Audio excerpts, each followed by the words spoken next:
Story 1. The Mirror Lot. Marcus Webb had been driving the I-80 corridor for 17 years, and he thought he'd seen every truck stop between Sacramento and Des Moines at least 100 times. The TA in Walcott, the Petro in North Platte, the Flying J outside Cheyenne. They were all markers in his mental map, familiar as his own living room. But on November 13, 2018, Marcus pulled into a truck stop he'd never seen before, and that impossibility would haunt him for the rest of his life. It was 2:40 in the morning when his electronic logs forced him into a mandatory 10-hour break. He'd been pushing through Wyoming, making good time on a load of electronics headed to Chicago, when the system locked him out with 8 hours still showing on his 14-hour clock. The nearest stop, according to his GPS, was 43 miles ahead, but Marcus spotted lights just 2 miles up the road. A blue glow cut through the darkness, and a sign materialized in his headlights. Twin Pines Truck Plaza, next right. He'd never heard of Twin Pines, but after 18 hours behind the wheel, Marcus wasn't about to argue with Providence. He took the exit, a smooth curve of fresh asphalt that didn't appear on his GPS map. The truck stop itself looked modern, almost too modern. LED lights illuminated pristine fuel islands, and the main building gleamed with floor-to-ceiling windows. 6 other trucks sat in the lot, their running lights creating small islands of red in the darkness. Marcus parked his Freightliner in slot 23, the number clearly marked in reflective paint. He logged his location, noting with mild confusion that his GPS still showed him on the highway, 41 miles from the nearest services. Cell service was non-existent, which wasn't unusual in this part of Wyoming. He set his phone aside and decided to grab a shower and maybe some food before settling in for his mandatory rest period. The building's interior matched its exterior, spotlessly clean, well-lit, stocked with everything a driver could need. A middle-aged woman stood behind the counter, her smile pleasant but somehow not reaching her eyes. Marcus paid for his shower and asked about the truck stop's history. "We've been here since 1978, she said, her voice flat and rehearsed. "Serving professional drivers for over 40 years. Something about her answer bothered Marcus, though he couldn't pinpoint why. He thanked her and headed to the shower facilities, which were immaculate. The water pressure was perfect, the temperature exactly right. He stood under the spray for 20 minutes, letting the road tension drain from his shoulders. When he emerged, wrapped in his towel and carrying his toiletry bag, Marcus glanced out the window overlooking the parking lot. His truck sat in slot 23, exactly where he'd left it, but something made him pause. The other 6 trucks were still there in the exact same positions, their running lights creating the same pattern. He checked his watch. 35 minutes had passed since he'd parked. Surely at least one truck should have moved by now. He dressed quickly and walked to the diner section, ordering a bacon cheeseburger and coffee from a waitress who could have been the counterwoman's twin. Same pleasant smile, same dead eyes. The food arrived quickly and it tasted exactly right. Not great, not terrible, just exactly what a truck stop burger should taste like. Marcus ate slowly, watching the parking lot through the window. The 6 trucks never moved. Their running lights continued their rhythmic blinking, perfectly synchronized in a way that gradually began to unsettle him. He pulled out his logbook, trying to use his phone's calculator, but the device had died despite showing 78% battery when he'd parked. He returned to the counter, intending to buy a charging cable. The same woman stood there wearing the same smile. "Can I help you?" she asked, using the exact same inflection as before. "Yeah, I need a phone charger. Micro USB. "Certainly, that'll be $19.95. Marcus paid and returned to his truck, climbing into the cab with a relief he didn't want to examine too closely. He plugged in his phone and watched the screen. It powered on, showing 78% battery. The time read 3:57 a.m. He'd been inside for over an hour, but his phone insisted only 3 minutes had passed since he'd last checked it. His GPS finally locked onto his position, and Marcus's blood went cold. According to the satellite map, he was parked on I-80 in the middle of the westbound lanes. No truck stop, no exit, just highway. He looked around the cab, then out at the parking lot. Everything looked solid, real. He could hear the distant hum of refrigerated trailers, smell diesel fuel and asphalt. But his GPS showed nothing but empty highway. Marcus made a decision. He was leaving. He started the Freightliner's engine, the diesel rumble reassuring in its familiarity. He pulled forward out of slot 23 and began navigating toward the exit. But as he approached the driveway leading back to the highway, his headlights swept across something that made him slam on the brakes. Another Freightliner sat in slot 23, identical to his truck. Same company logo, same trailer number, same small dent in the passenger side fender he'd gotten in Reno 6 months ago. Marcus felt his chest tighten. He looked in his mirrors and saw his own truck, the one he was sitting in, still parked in slot 23 behind him. But he was also moving forward, approaching the exit. He looked back through the windshield and saw the truck ahead, identical to his own, pulling into the space he'd just vacated. The parking lot had 7 trucks now. His truck in slot 23 and 6 others in the same positions they'd been in since he arrived. Marcus accelerated, desperate to reach the exit, but as his headlights found the driveway, he saw it curve back into the parking lot. He followed it anyway and found himself entering from the opposite side, pulling past the fuel islands, heading toward the parking spaces. Toward slot 23. He jerked the wheel, cutting across empty spaces, trying to break the pattern. The Freightliner bounced over a curb and Marcus aimed for the darkness beyond the lot's edge.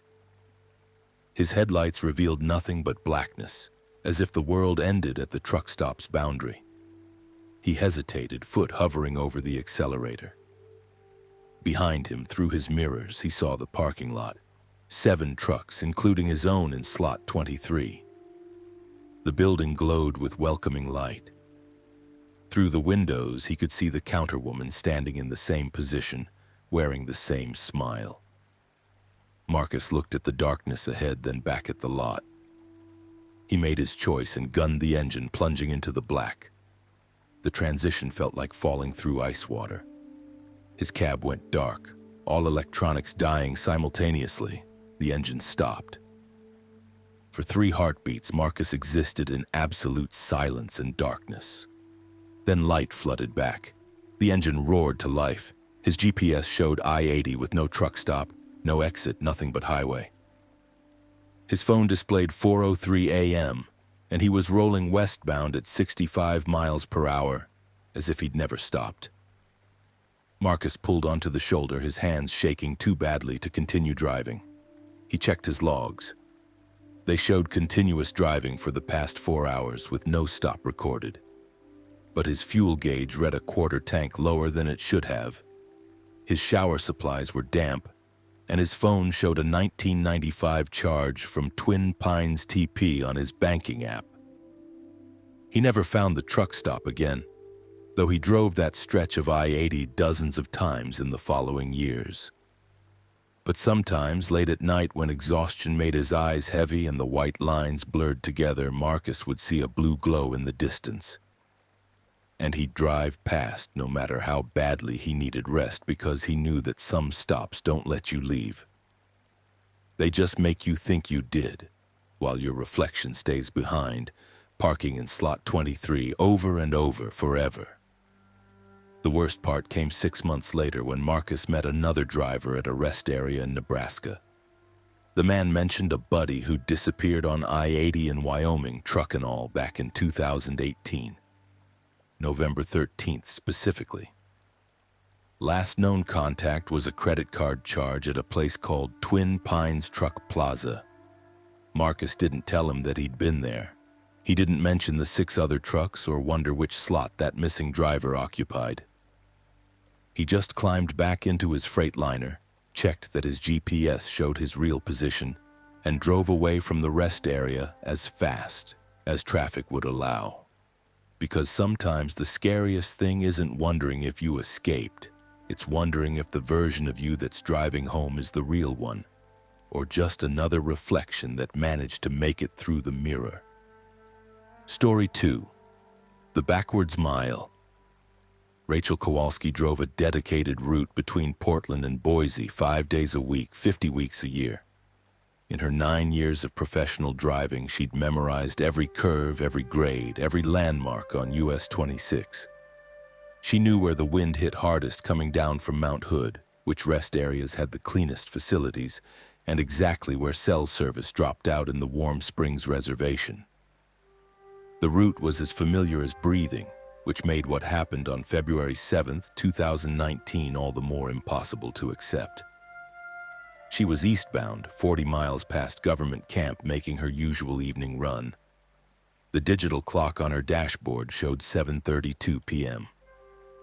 Rachel was listening to a podcast about unsolved mysteries, her cruise control set to 63 miles per hour to match the truck speed limit. Snow had fallen earlier, leaving the shoulders white but keeping the road clear. Her headlights cut through the darkness, illuminating the reflective mile markers as they flickered past. Mile marker 104 appeared in her lights, exactly where it should be.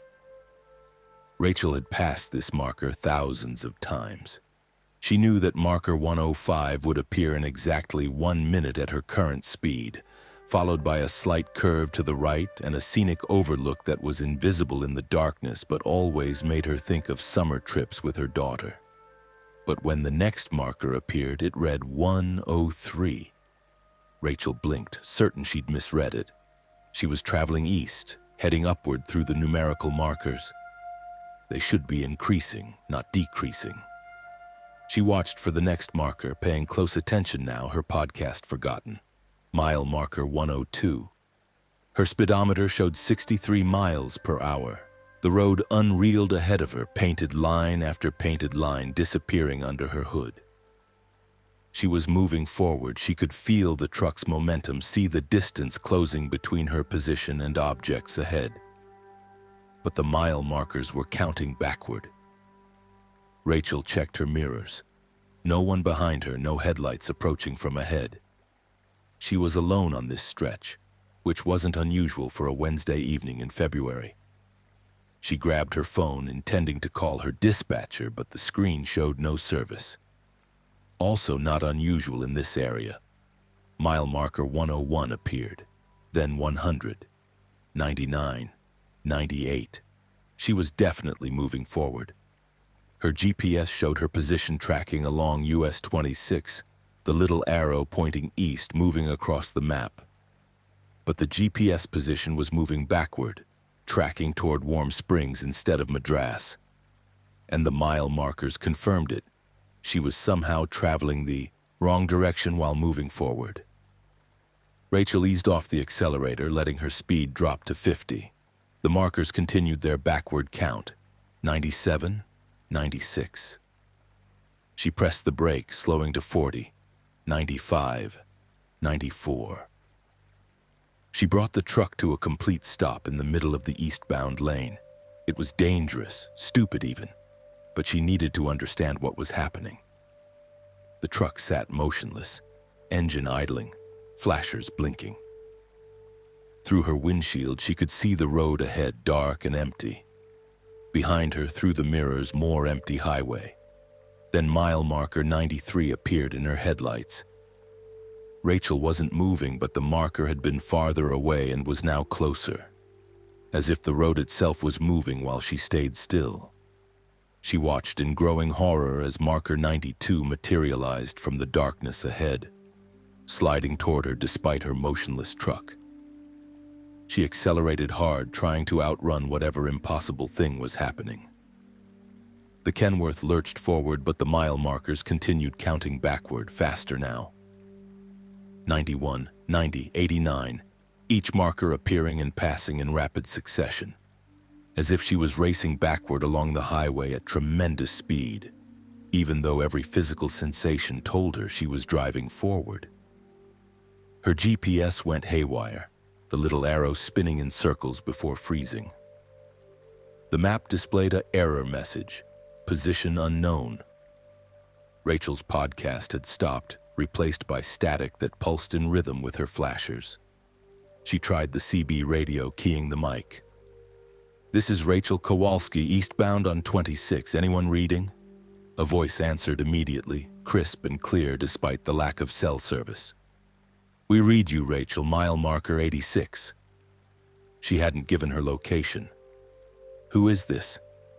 "Mile marker 85. Rachel looked up. The marker passed on her right, confirming the voice's countdown. "What's happening to me?" "Mile marker 84. You're almost there, Rachel." "Almost where?" She was shouting now, fear overwhelming her professional composure. "Mile marker 83, where you've always been going." The radio went dead. Rachel's headlights began to dim despite her electrical system showing full power. The road ahead started to look different. The pavement was the same, the paint was the same, but the quality of darkness between the markers seemed to deepen, becoming something more than mere absence of light.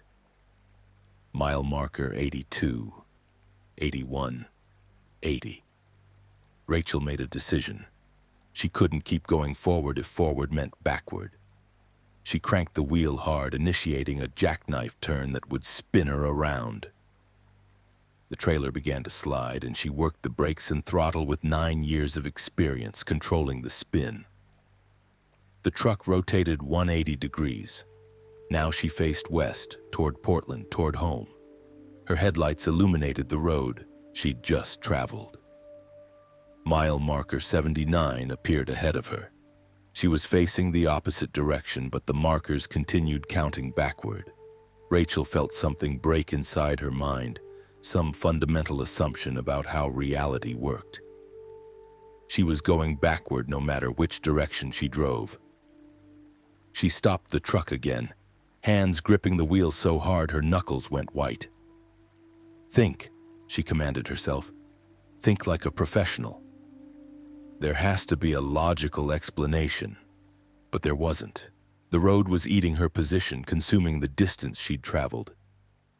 She was being drawn backward along the highway to some unknown destination, some point in space that existed at a marker number she hadn't reached yet. Mile marker 78 appeared without her moving. Rachel climbed out of the cab, her boots hitting the asphalt hard. She walked to the side of the road, stepping past the white line onto the shoulder. The cold air bit at her face, confirming she was physically present, not dreaming. She looked back at her truck, sitting with its flashers going, looking completely normal. She walked forward, choosing to move on foot rather than inside the vehicle. She'd go forward physically and watch to see if the markers continued their backward count. They did. 77, 76, 75. She was walking forward. She could feel each step, see her breath misting in the cold air. But her position in space was sliding backward along the highway, drawn toward some point she couldn't see or understand. Rachel ran back to her truck and climbed in, slamming the door. She grabbed her phone, even though it showed no service, and opened her photos. Her daughter's face smiled at her from the screen. She'd been 8 in that photo, gap-toothed and happy. She was 17 now, waiting at home in Portland for her mom's Thursday return. Mile marker 74. Rachel started driving forward again, accelerating hard. If she couldn't escape the backward pull, maybe she could reach the end.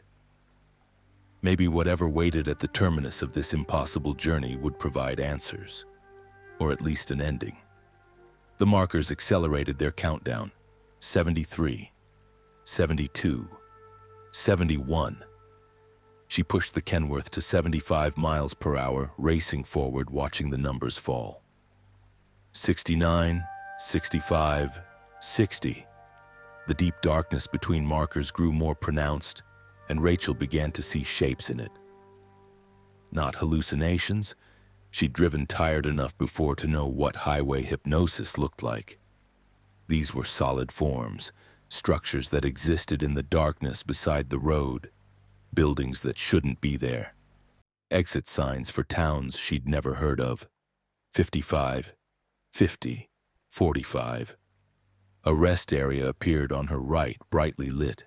Cars filled the parking lot and people walked between vehicles. But the people moved wrong, their motions jerky and reversed as if Rachel was watching footage, played backward. A child walked in reverse up a slide. A man's coffee sucked itself back into a thermos. 40, 35, 30. Rachel's engine began to whine. Even though her tachometer showed normal RPMs, the sound was playing backward, she realized. The combustion cycle reversing, pistons pulling instead of pushing. But the truck kept moving forward, kept racing toward whatever waited at mile marker 0.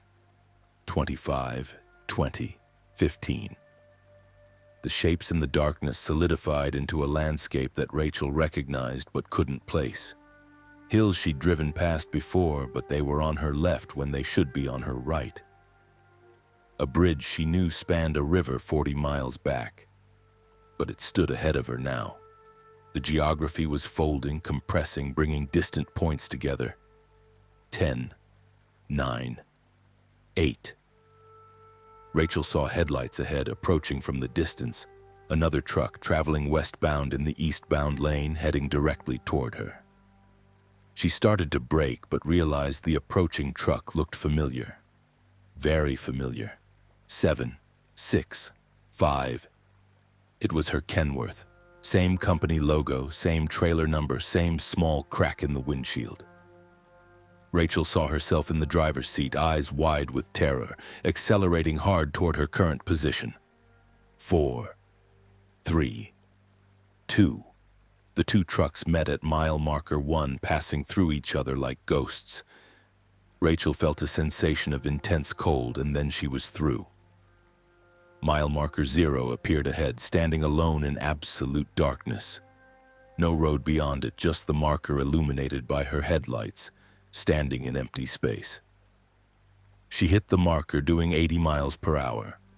Everything stopped, then restarted like a film skipping a frame. Rachel was eastbound on US 26, 40 miles past government camp. Her podcast was playing, discussing a case from 1978. Her cruise control was set to 63. The digital clock showed 7:32 p.m. Mile marker 104 appeared in her headlights, exactly where it should be. Rachel waited, holding her breath. The next marker appeared, 105. The numbers were counting forward again, moving in the right direction. She was traveling east. The markers confirmed it. Her GPS confirmed it. Everything was normal. Except when Rachel looked at her phone, she'd received a text from her daughter. "Mom, where are you? You were supposed to be home yesterday." The date on her phone read February 8, 2019. She'd lost an entire day somewhere between mile marker 104 and mile marker 0. Rachel completed her delivery to Boise, drove home to Portland, and took a week off, claiming illness.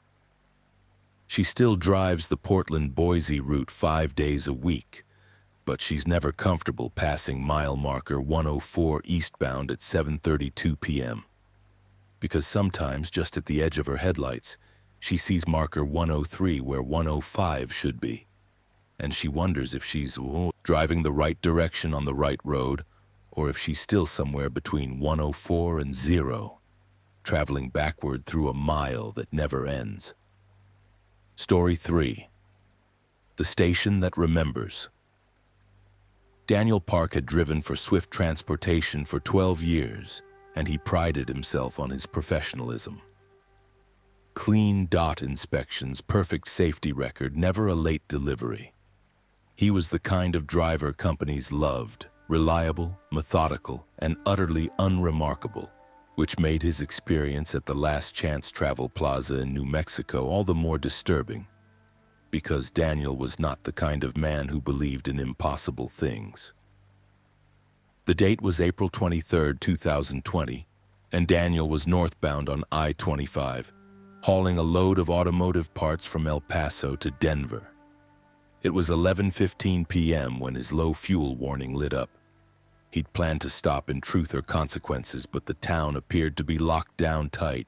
Every station dark, the truck stops closed. COVID protocols were still in full effect, and apparently this section of New Mexico was taking them seriously. His fuel gauge showed 38 miles of range, and his GPS indicated the next services were 41 miles north.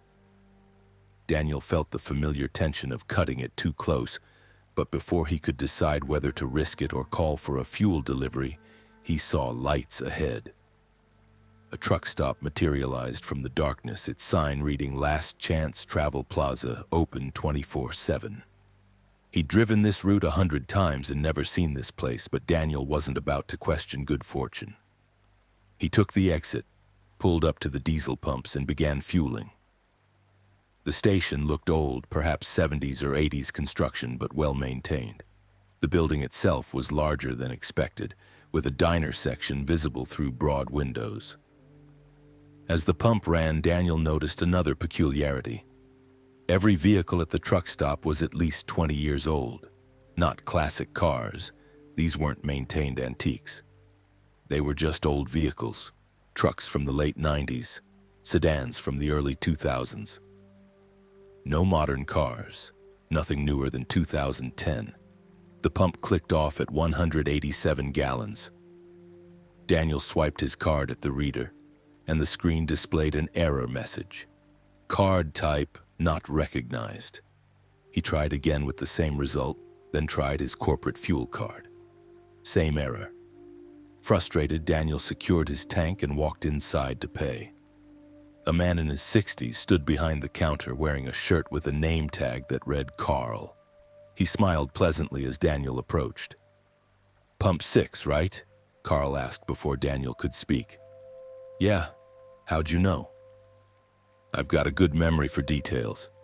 Carl's smile never wavered. "That'll be $468.75. Daniel handed over his credit card. Carl looked at it with confusion, turning it over in his hands. "This some kind of newfangled card? Don't have a magnetic stripe." "It's got a chip," Daniel said, pointing to the small metallic square. "The chip reader should..." "Chip?" Carl's confusion appeared genuine. "Son, I've been processing cards for 30 years and I ain't never seen one with a chip. You got one with a proper stripe. Or cash."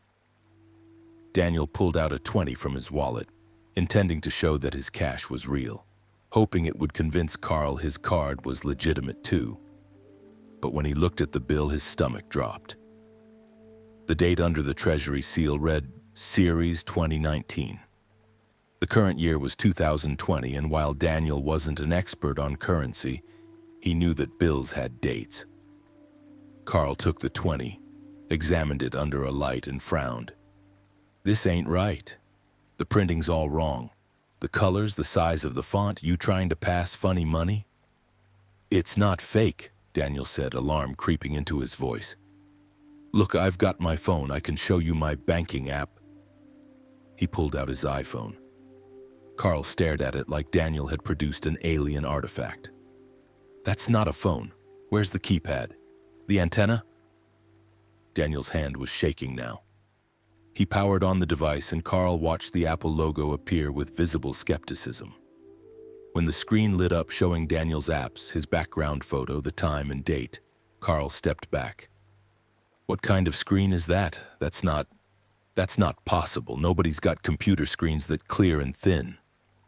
"It's a smartphone," Daniel said weakly. "Everyone has these." "Not here, they don't." Carl's friendly demeanor had evaporated, replaced by suspicion and something else, fear. "Look, I don't know what you're trying to pull, but I can't accept that card, I can't take that money, and I sure as hell don't know what that device is." "You're gonna have to leave." "I can't leave without paying," Daniel protested. "I've got fuel in my truck. Just call the police. We'll sort this out." Carl picked up a phone, a beige rotary phone that looked like a museum piece, and dialed. He spoke briefly, giving the address and describing a situation with a customer trying to use counterfeit currency. He hung up and said, "Sheriff's on his way, you just wait right there." Daniel walked back outside, his mind racing. Something was profoundly wrong. He looked at his phone again. The time showed 11:43 p.m., April 23, 2020. He had full battery and 4 bars of service. He tried to call his dispatcher, but the call wouldn't connect. He tried his wife. Same result.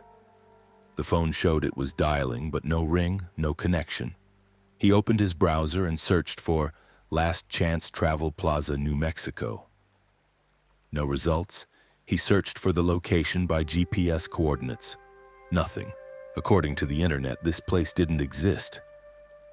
Daniel walked to his truck and climbed into the cab, thinking he'd just leave, deal with the unpaid fuel as a company problem.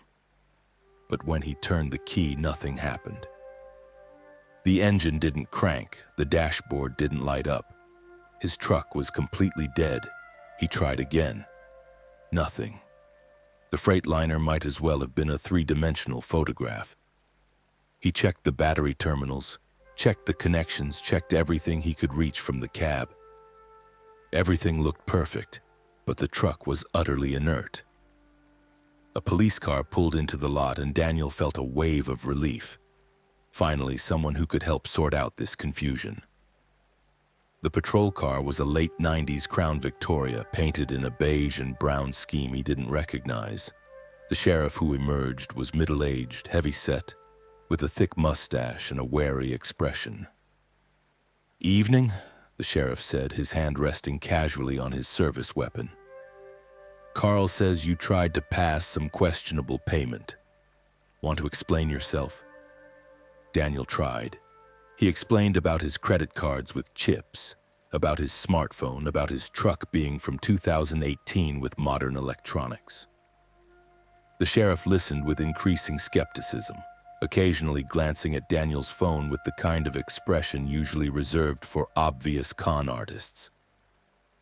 "Son, I don't know what you're on, but you're telling me you've got a phone with no buttons, money from the future, and a truck that runs on computers that don't exist yet.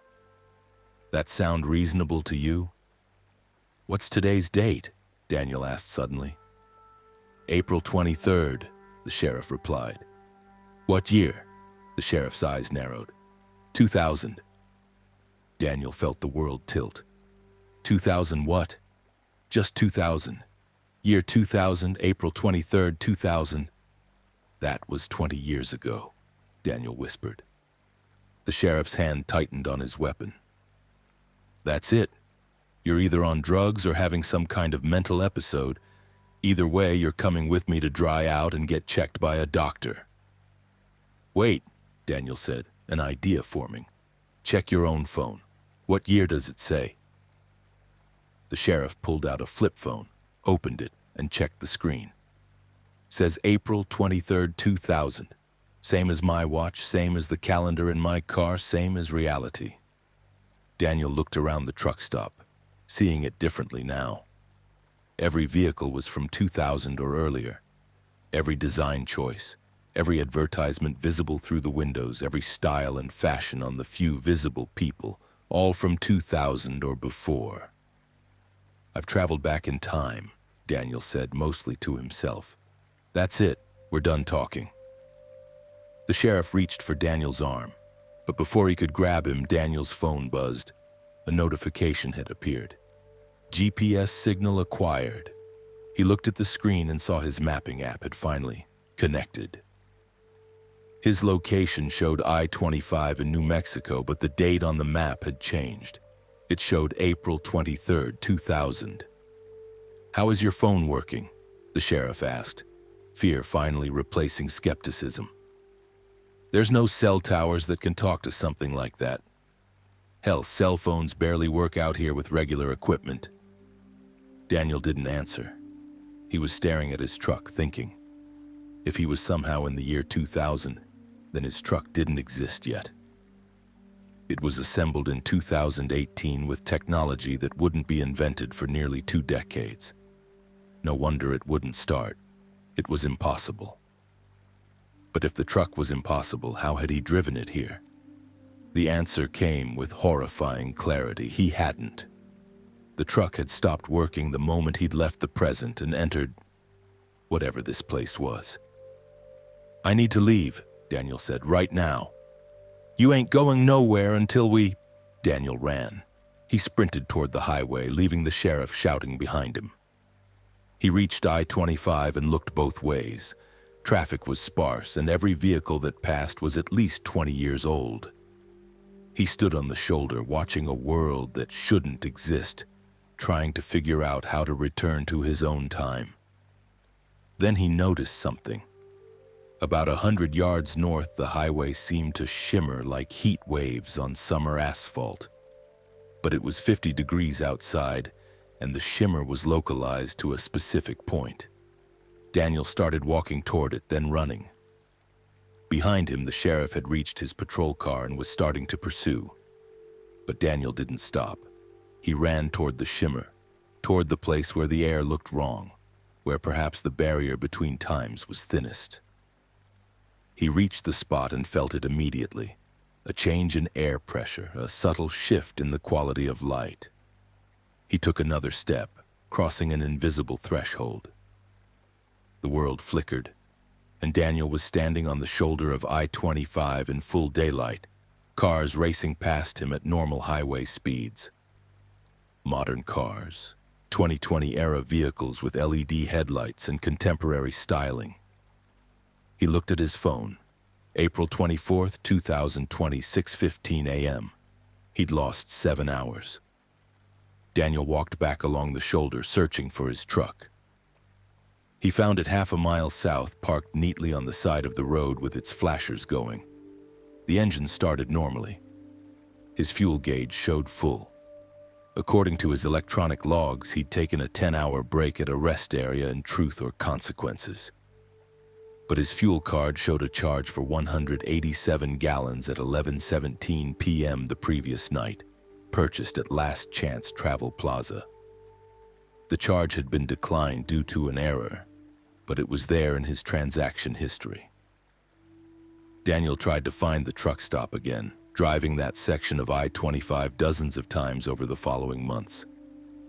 He never saw it, but sometimes late at night when his eyes grew heavy and the highway stretched empty ahead of him, he'd see a shimmer in the distance, and he'd remember standing in a place that thought it was living in the year 2000, a place that had been waiting for 20 years to meet him on that specific night.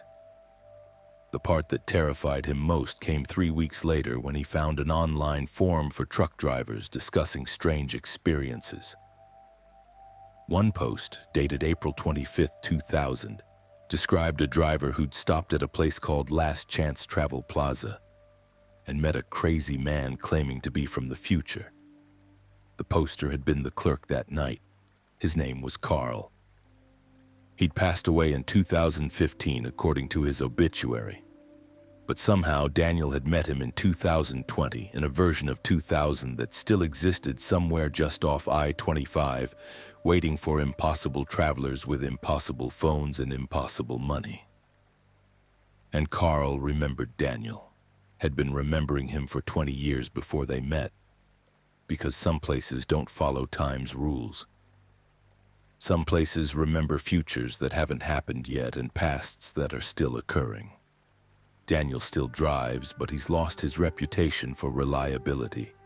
He's too careful now, too paranoid about fuel levels and rest stops, because he knows that not every exit leads to the present, and some stations remember meeting you long before you arrive. Story 4. The Convoy of Shadows. Thomas Brennan drove exclusively night shifts for Schneider National, hauling refrigerated goods across the Midwest. He preferred the darkness, the empty roads, the solitude that came with being one of the few vehicles moving through sleeping America. In 14 years of overnight driving, Thomas had developed a Zen-like relationship with the midnight hours, finding peace in the rhythmic monotony of center lines and mile markers disappearing under his headlights. On September 9, 2017, Thomas was southbound on I-39 through Wisconsin, hauling a load of frozen vegetables from Green Bay to Bloomington. It was 1:47 a.m. and he'd been on the road since 7 p.m., making good time on an easy run. The highway was nearly empty, just Thomas and the occasional northbound truck passing in the opposite direction. That's when he saw the convoy. 8 trucks appeared in his mirrors, approaching from behind at what must have been 85 or 90 miles per hour. They moved in perfect formation, maintaining exact spacing, their headlights creating a line of illumination that stretched back into the darkness. Thomas was impressed by the coordination. Convoys weren't common in the modern trucking industry, and maintaining such precise formation at highway speeds took considerable skill. As the lead truck approached, Thomas prepared to be passed. He maintained his speed at 63, keeping right, giving the faster vehicles plenty of room. But as the first truck pulled alongside him, Thomas felt his chest tighten with an inexplicable dread. The truck was wrong. It looked normal at first glance, a standard Freightliner with a 53-foot dry van trailer. But something about it was fundamentally off. The colors seemed muted, washed out, as if Thomas was viewing it through a gray filter. The truck made no sound. His mirrors showed its exhaust stack, but no smoke emerged. Its tires contacted the pavement, but Thomas couldn't hear the road noise that should accompany a heavy vehicle traveling at high speed. The second truck passed on his left, equally silent. Then the third, fourth. Thomas watched in growing horror as the convoy streamed past him.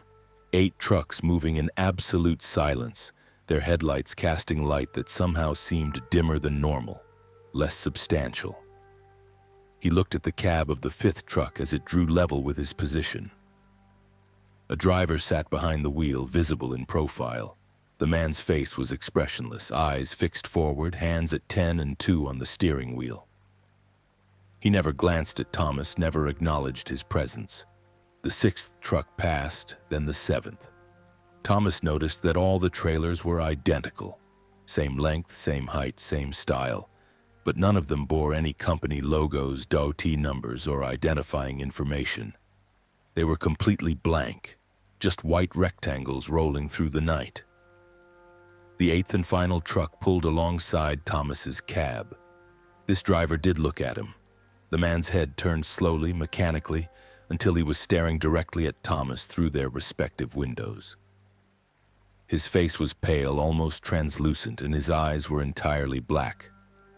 No whites, no irises, just dark voids that seemed to absorb light rather than reflect it.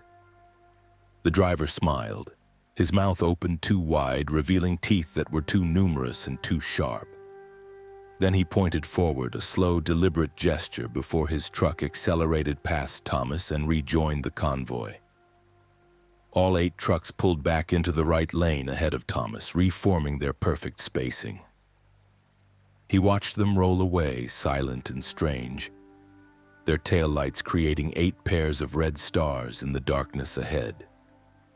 Thomas considered pulling over, taking a break, collecting himself. But something stopped him. An instinct that told him stopping was dangerous, that maintaining forward motion was critical. He kept his speed at 63, watching the convoy slowly increase the distance between them. His CB radio crackled to life. "Southbound refrigerated truck at mile marker 92, do you copy?" Thomas grabbed his mic, relief flooding through him. Another driver, someone who'd seen the convoy, someone who could confirm he wasn't losing his mind. "This is the southbound reefer, I copy. You see those 8 trucks ahead of me?" "Affirmative. We need you to maintain your current speed and distance. Do not attempt to pass them. Do not attempt to exit the highway. Do not stop. Acknowledge." The voice was calm, professional, but something in its tone made Thomas's skin crawl. "Who is this? What's going on?" "We're monitoring the situation. You're currently in a safe position. Maintain speed and distance." They'll exit at mile marker 73. You need to stay behind them until they leave the highway. What are they? Thomas asked, his voice barely steady. Static filled the channel for several seconds, then, they're what happens when trucks don't stop. When drivers keep going past exhaustion, past mechanical failure, past the point where they should have pulled over. Eventually the body dies, but the truck keeps moving. The convoy has been traveling I-39 for 9 years. Same route, same time, every night. Usually there's no one else on the road to see them. That's insane, Thomas said, but his hands were shaking on the wheel. Watch your speedometer, the voice said. Don't let it drop below 60, they're aware of you now. If you slow down too much, you'll match their frequency. If that happens, you'll join them. Thomas looked at his speedometer. It showed 63. He gently pressed the accelerator, bringing it to 65.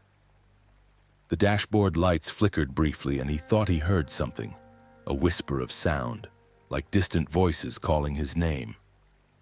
Good, the voice on the CB said. Maintain that speed. We're tracking your position. 21 miles to marker 73. Thomas drove, eyes fixed on the 8 sets of taillights ahead. The convoy maintained its formation, never varying speed or spacing. His dashboard clock showed 1:59 a.m. According to his GPS, they'd reach mile marker 73 in approximately 20 minutes at current speeds. But the clock didn't advance. 2 minutes passed according to Thomas's internal sense of time, but his dashboard clock still showed 1:59. He looked at his phone, frozen at 1:59. His GPS showed them moving down the highway, the mile markers counting down, but time itself seemed to have stopped. Radio, I've got a problem. My clocks aren't moving. Time doesn't work normally when you're this close to them, the voice replied. It's one of the effects. Don't worry about it. Just maintain speed and distance. Who are you? Thomas demanded. How do you know all this? I'm a driver who got too close once. I learned things. Now I monitor this highway every night, trying to warn people away. You're the first civilian traffic I've had to talk through this in 16 months. The convoy ahead began to change. The taillights started to blur as if Thomas was viewing them through an unfocused lens. The trucks themselves seemed to become less solid, their edges softening and merging with the darkness around them. They're phasing, the voice said. Getting ready to exit, don't follow them. When they take the exit at 73, you stay on the main highway. This is critical. If you follow them off I-39, you won't come back. Where does that exit go? Thomas asked. Nowhere. It doesn't exist on any map. It's not on your GPS. But when they exit, you'll see it. An off-ramp leading into darkness. That's their road, not ours. They travel it every night, picking up anyone foolish enough or tired enough to follow. Mile marker 75 appeared in Thomas's headlights, then 74. The convoy ahead was becoming increasingly translucent, the highway visible through their trailers now, as if they were becoming ghosts of trucks rather than actual vehicles. Thomas realized he could see headlights approaching from the north, visible through the semi-transparent convoy. A normal truck traveling northbound in the opposite lanes. As it drew closer, Thomas could see it was a standard semi, fully solid and real. It passed through the space where the convoy's trucks were traveling, completely unaware of their presence.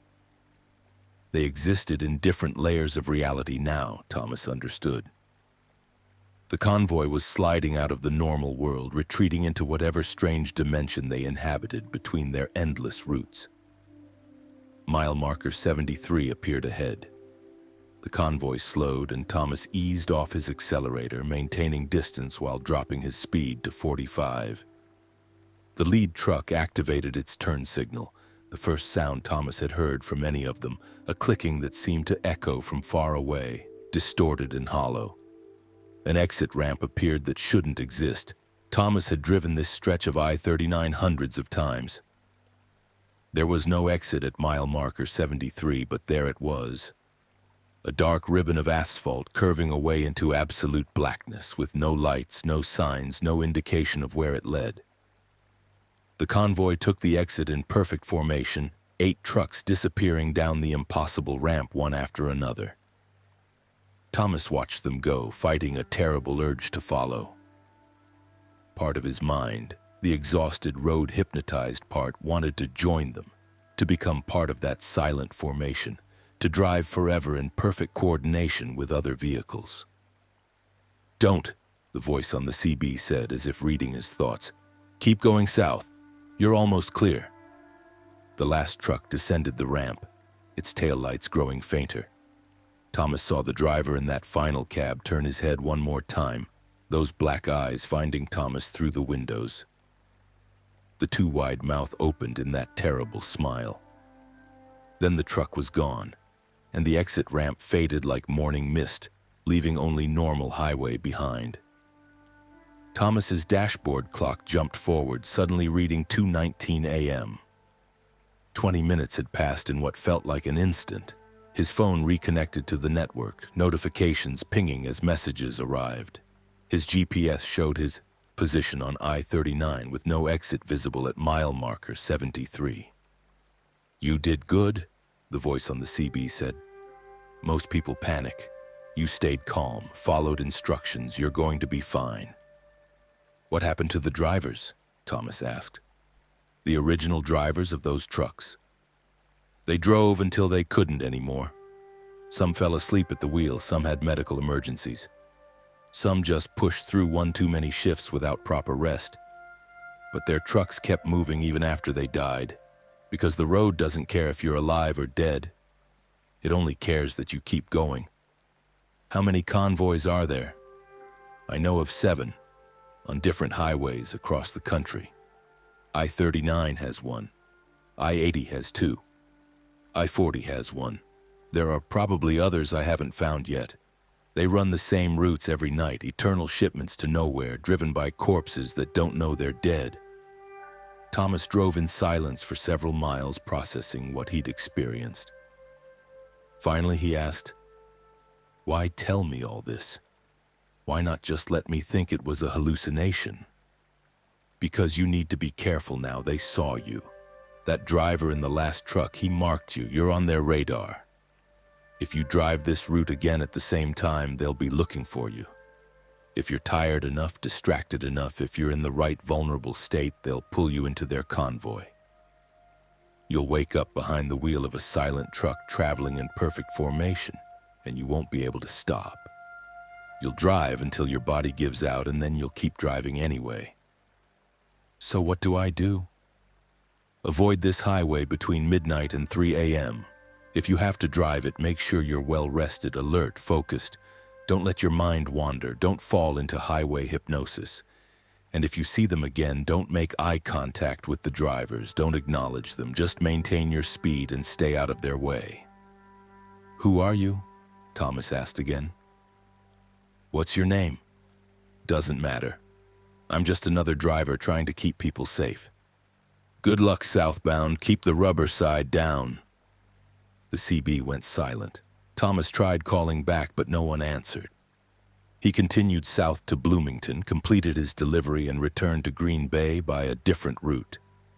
He still drives for Schneider National, but he switched to day shifts. The premium pay for overnight runs isn't worth it anymore, because Thomas knows that somewhere on I-39 between midnight and 3 a.m., 8 silent trucks are rolling south in perfect formation. They're carrying nothing and going nowhere, driven by dead men who don't know they should have stopped years ago. And in the cab of the last truck, a driver with black eyes and too many teeth is watching for a specific refrigerated truck, waiting for the night when Thomas gets tired enough, distracted enough to slow down at just the wrong moment. That's when they'll have an opening in their convoy. That's when they'll need a 9th truck. And Thomas knows that if he's not careful, if he lets his guard down for just one night, he'll wake up to find himself traveling in silent formation with 8 other vehicles, his hands locked on the steering wheel. His truck maintaining perfect spacing, while his body slowly dies and his route becomes eternal. The road is patient. The convoy is always recruiting. And somewhere in America, every single night, trucks that should have stopped long ago continue their endless journeys into darkness. Story 5. The rest stop at the end. Margaret Sullivan had been driving for 34 years, longer than most people in the industry. She'd started in 1986 when women truckers were rare enough to draw stares at every fuel stop. Now, at 61 years old, she was 2 months from retirement, counting down her final runs before settling into her cabin in Oregon and never touching a steering wheel again. On December 15, 2019, Margaret was westbound on I-90 through Montana, hauling her second-to-last load, a trailer full of Christmas decorations headed for Seattle. The weather had been threatening all day, and by 8 p.m. snow was falling heavily, reducing visibility to a few hundred yards. Margaret was experienced enough not to panic, but she was too smart to push her luck. When she saw the sign for Summit View Rest Area and open all year, she decided to wait out the worst of the storm. The rest area sat on top of a mountain pass, which seemed like poor planning for a facility that advertised year-round accessibility.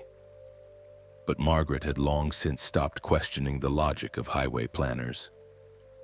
She took the exit, climbing a winding road that led to a large, well-lit parking area.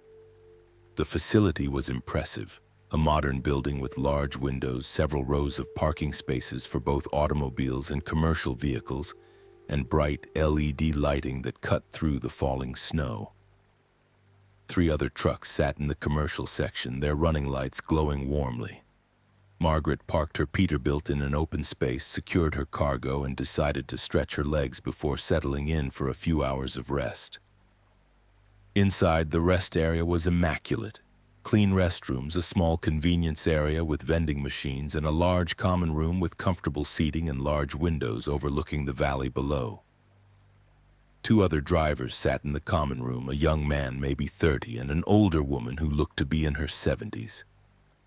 Both looked up as Margaret entered, and something in their expressions made her pause. They looked relieved to see her. Intensely relieved, as if her arrival was the answer to a desperate prayer. "New arrival," the younger man said, standing quickly. "What's today's date?" It was an odd question, but Margaret answered, "December 15th, 2019. The older woman closed her eyes and let out a long breath. "Still 2019. Good. We're not slipping yet." "Slipping?" Margaret asked, alarm bells beginning to ring in her mind. The young man gestured to a chair. "You should sit down. My name's Derek Chen. That's Patricia Monroe. We need to tell you something about this rest area, and you're not going to believe it at first." Margaret remained standing. "I'm only here to wait out the storm. I'll be leaving in a few hours." "That's what we thought too," Patricia said. Her voice was rough with exhaustion. "I pulled in here on October 2nd. That was 73 days ago, but according to the calendar in the bathroom, it's still October 2nd. Derek nodded.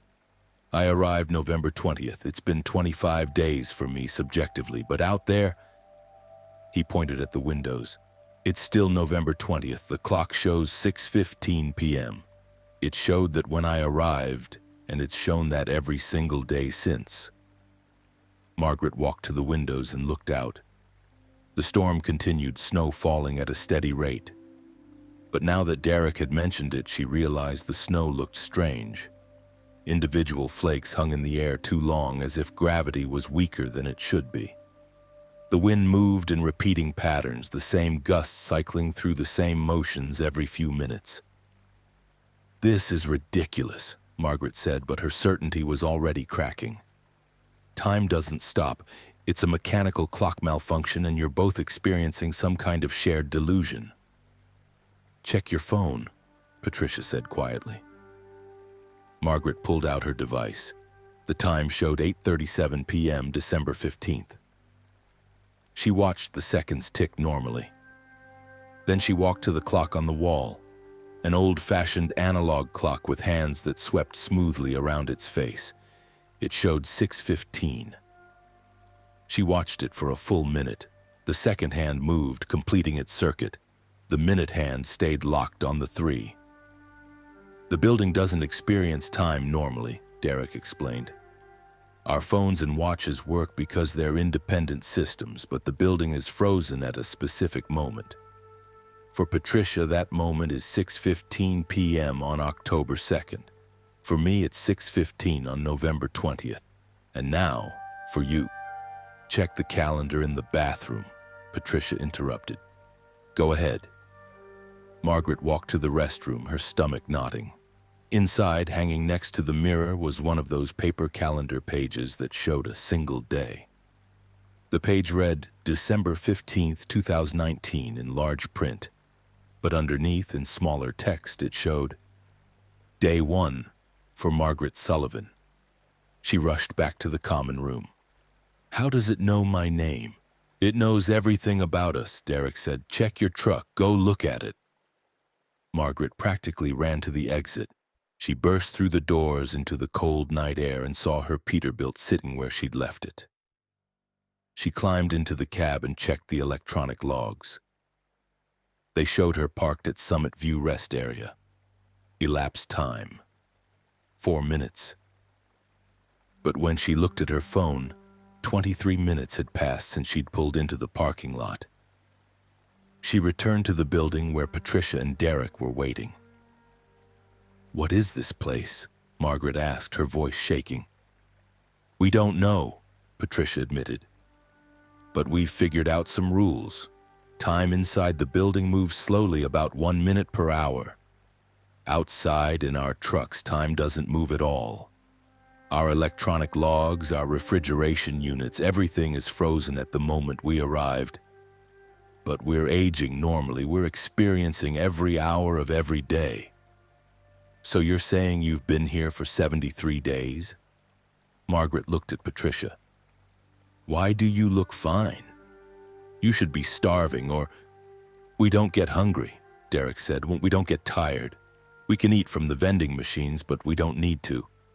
It's like our physical needs are frozen along with everything else. Only our minds continue to move forward." Margaret sat down heavily. "This is impossible." "We know," Patricia said. "We've both tried to leave dozens of times. Watch." She stood and walked to the exit. The automatic doors opened and she stepped outside. Margaret watched through the window as Patricia crossed the parking lot, climbed into a Volvo truck and started the engine. She saw exhaust emerge from the stack. Patricia put the truck in gear and drove toward the exit road. But as the truck approached the place where the rest area driveway met the exit ramp, it seemed to curve. The truck's steering must have been straight, but from Margaret's perspective, it looked like Patricia was turning in a wide circle. The truck completed a full loop and ended up back at its original parking space, approaching from the opposite direction. Patricia parked, shut down the engine, and walked back inside. "Same thing happens every time. You can drive in any direction, but you always end up back here. It's like the rest area exists in its own pocket of space, disconnected from the highway outside." "What about walking?" Margaret asked desperately. "What if you just walk away?" "Tried it," Derek said. "You can walk about 100 yards before the landscape repeats. You end up approaching the rest area from a different angle. It's geometrically impossible, but it happens anyway." Margaret felt panic rising in her chest. She forced it down, drawing on 34 years of professional composure. "There has to be a way out. There's always a solution." "We've spent weeks looking for one," Patricia said, "but here's what we do know. Every time someone new arrives, the date advances for that person. Patricia's stuck on October 2nd. I'm on November 20th. You're on December 15th. We're all experiencing different moments in time, but we're all stuck in this place together." "What happens if no one new arrives?" Margaret asked. The silence that followed was answer enough. "We think," Derek started, then paused. We think this place needs travelers.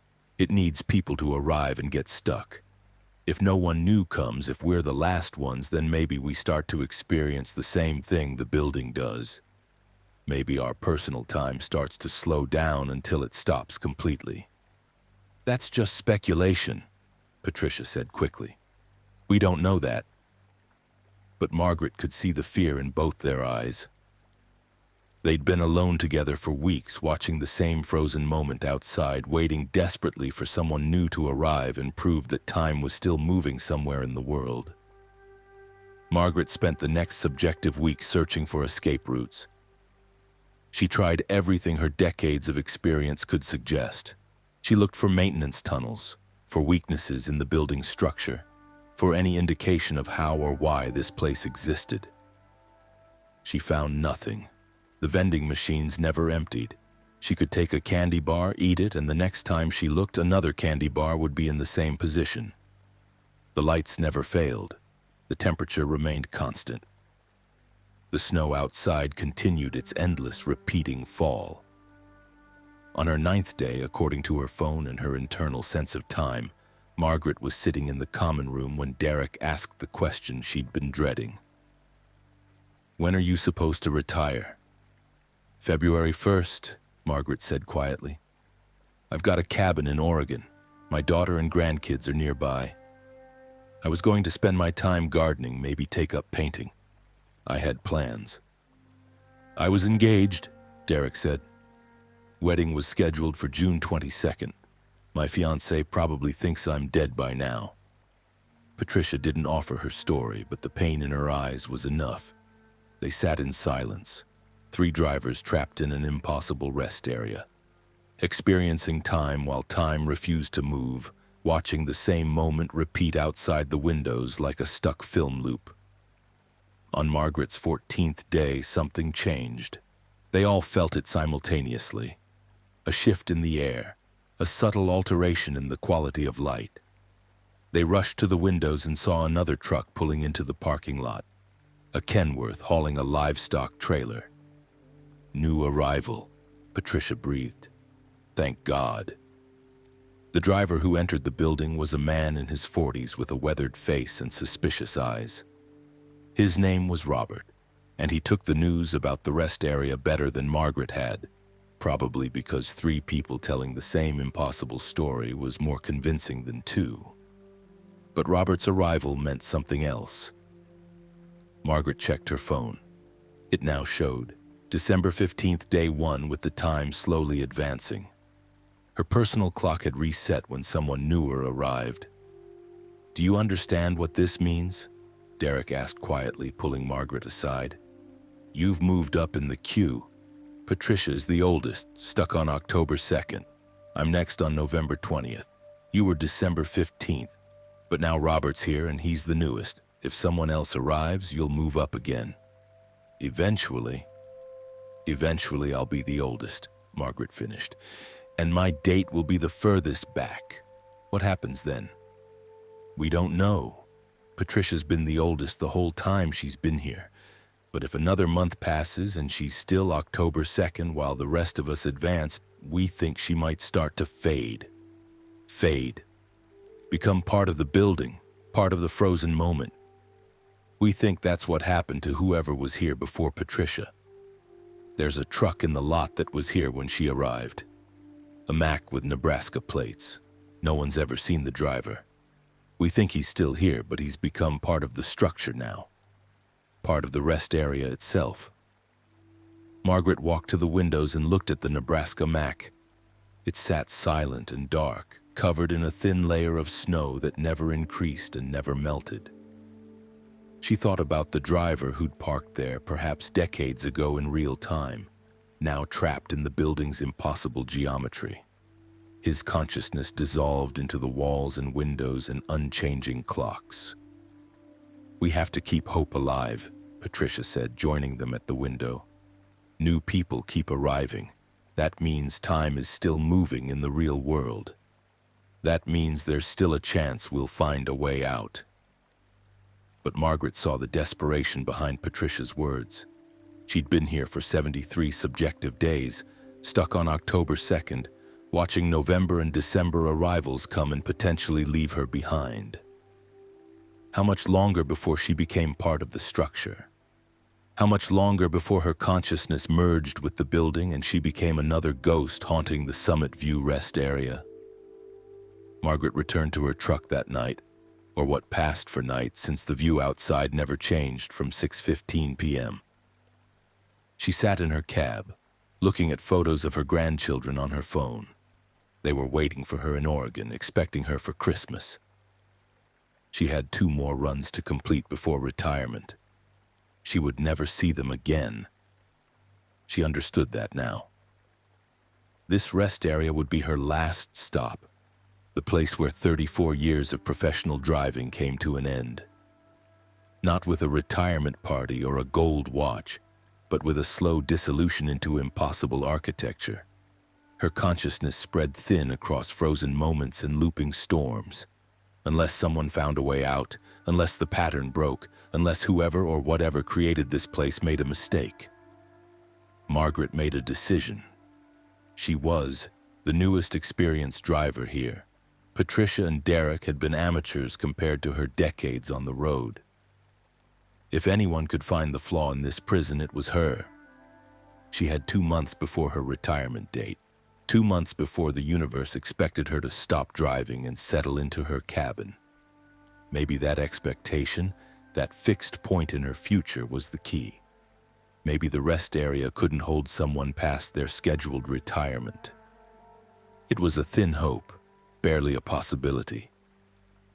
But it was all Margaret had. She returned to the building, gathered Patricia, Derek, and Robert, and told them her plan. We're going to document everything, every detail of this place, every pattern in the storm, every moment of our experience. We're going to find the weakness in this system, and we're going to escape. They might have smiled at her determination, or they might have seen it as another stage of denial. But they agreed to help, because what else could they do? The alternative was accepting their fate, and none of them were ready for that. So they documented, they measured, they tested, and they waited for the flaw in the Summit View rest area to reveal itself while the clock remained frozen at 6:15 p.m. The snow continued its eternal fall, and somewhere in Oregon a cabin sat empty, waiting for a driver who would never arrive. Because some rest areas don't let you leave, they just keep collecting travelers, one frozen moment at a time, until the whole building is full of ghosts who forgot they stopped moving years ago. Story 6. The Delivery to Nowhere. Frank Delacroix specialized in last-mile deliveries for high-value cargo, the kind of shipments that required special certifications, background checks, and insurance policies most drivers never saw.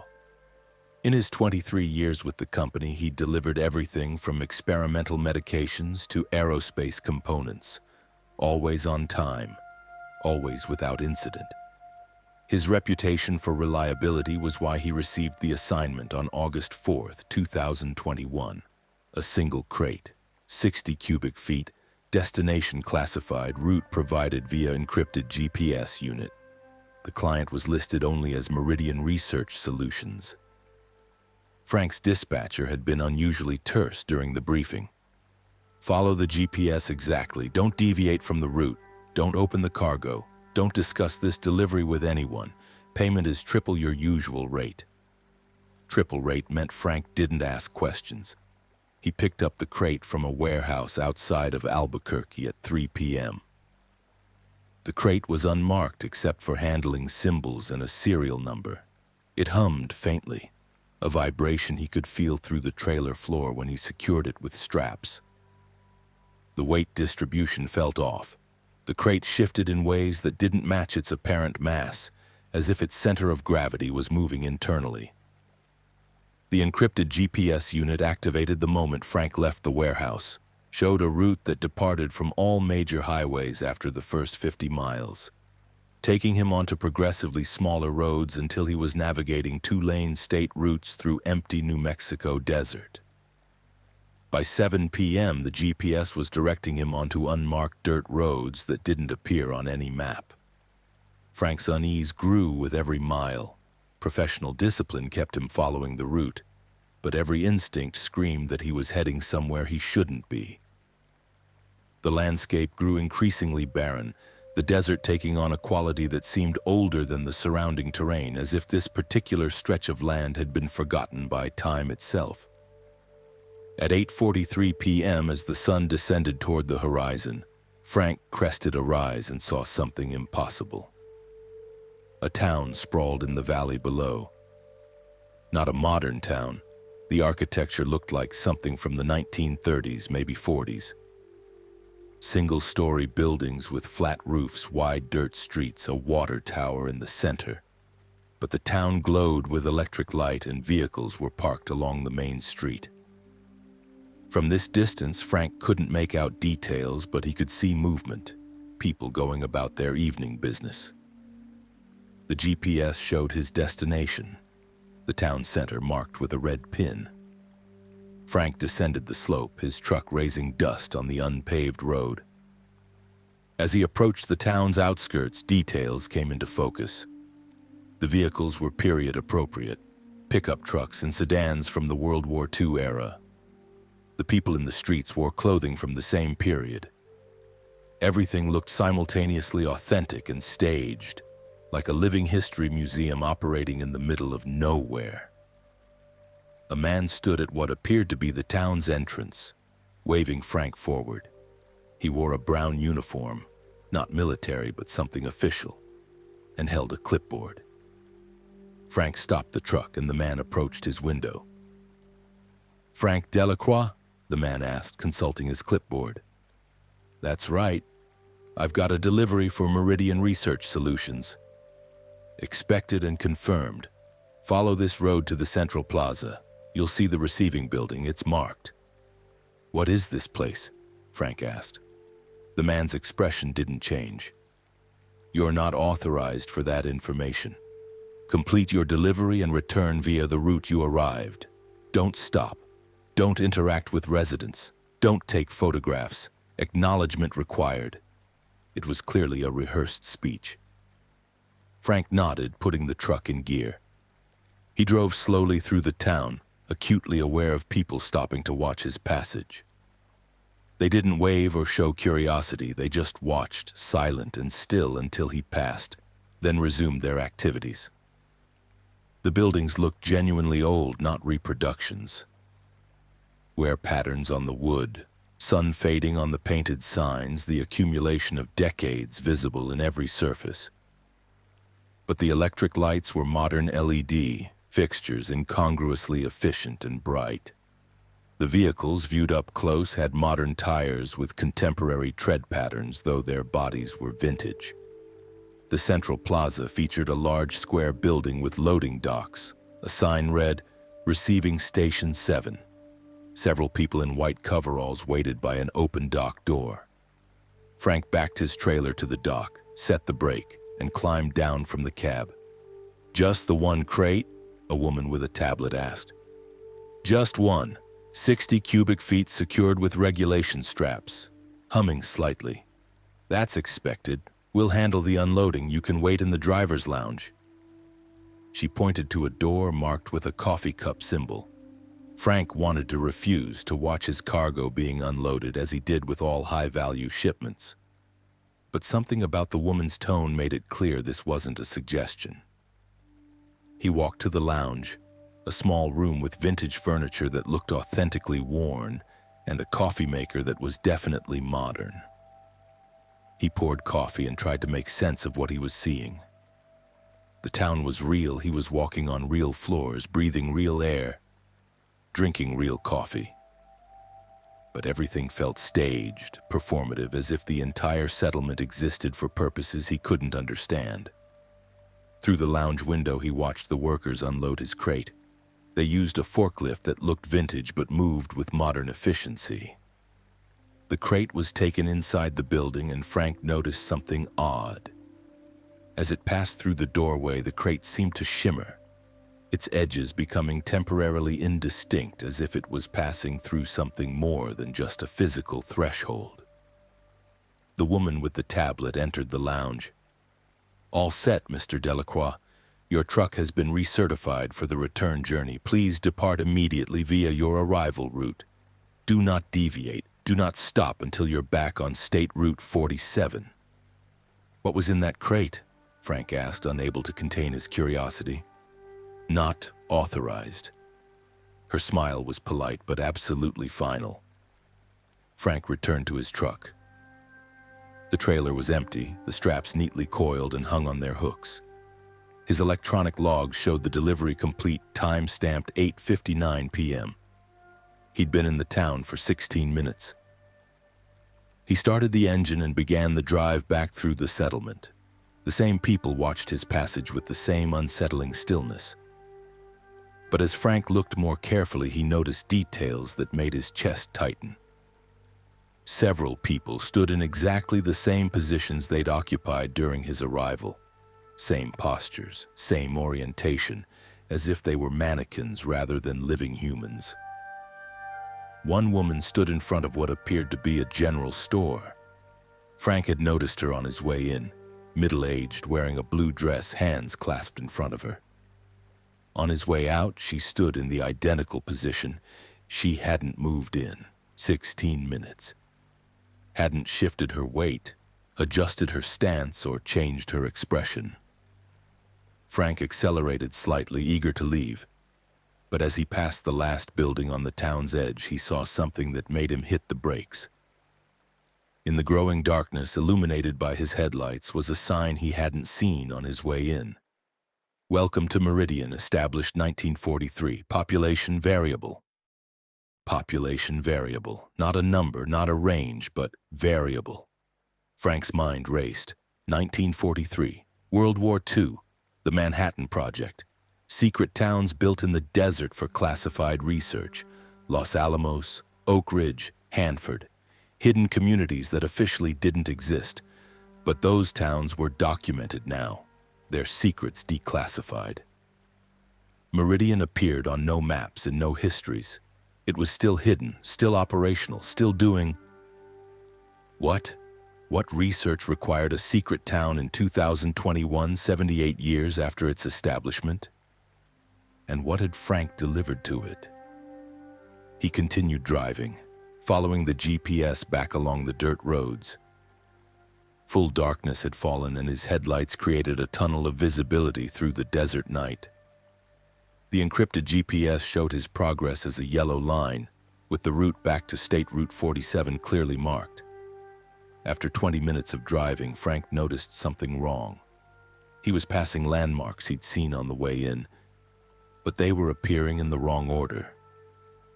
A distinctive rock formation appeared on his left, but it should have been on his right. A dry wash he'd crossed should have been farther back. The GPS showed him on the correct route, but the landscape disagreed. Frank stopped the truck and studied the GPS carefully. The yellow line showed his current position accurately. But when he looked at the broader map view, he saw something disturbing. The route from Meridian didn't lead back to where he'd entered. It curved away in a different direction, heading toward an area the map displayed as blank white space. He tried to zoom in on the blank area, but the GPS wouldn't allow it. That entire section of the map was locked, inaccessible. Frank made a decision. He'd trust his memory over the GPS. He turned the truck around, retracing his exact path, using landmarks to navigate. The GPS immediately began displaying an error message. Route deviation, return to prescribed path. Frank ignored it. He drove carefully, watching for the distinctive features he'd noted during his initial approach to Meridian. The wash, the rock formation, the Y intersection where he'd turned left.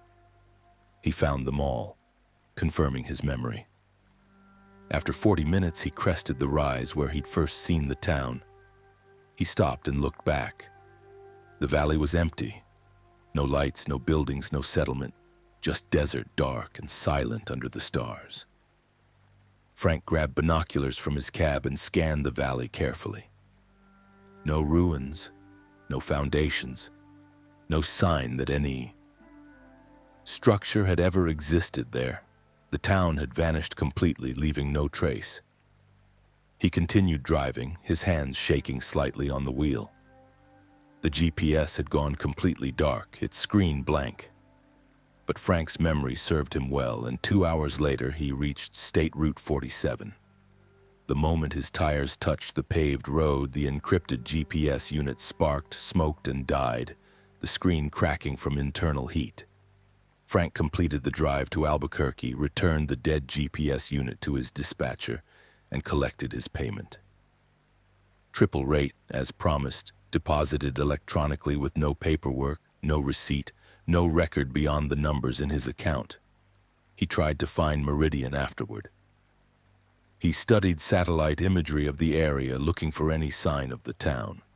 The images showed nothing but undisturbed desert. He drove back to the location 3 times over the following months, always during daylight, always with careful navigation. He never found the town again. But Frank's curiosity wouldn't rest. He began researching secret government installations, classified research sites, hidden facilities that officially didn't exist.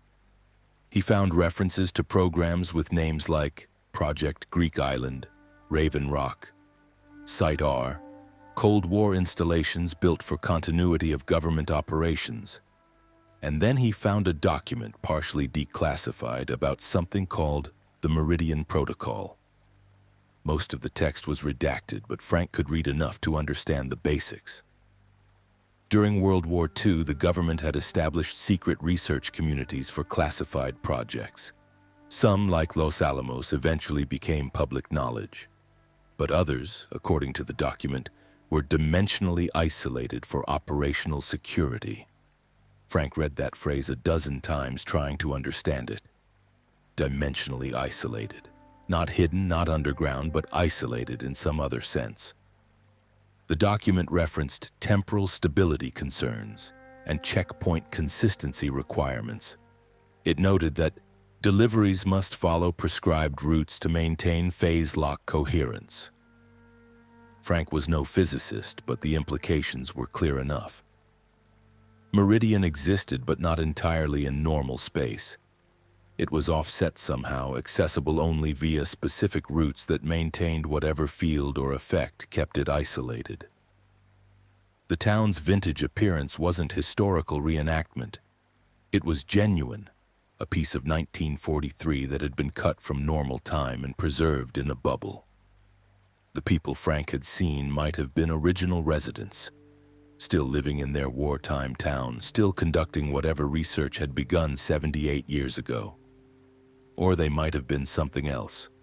Projections, recordings, some kind of temporal echo designed to maintain the illusion of normal life. And the crate Frank had delivered? Equipment for maintaining the temporal isolation?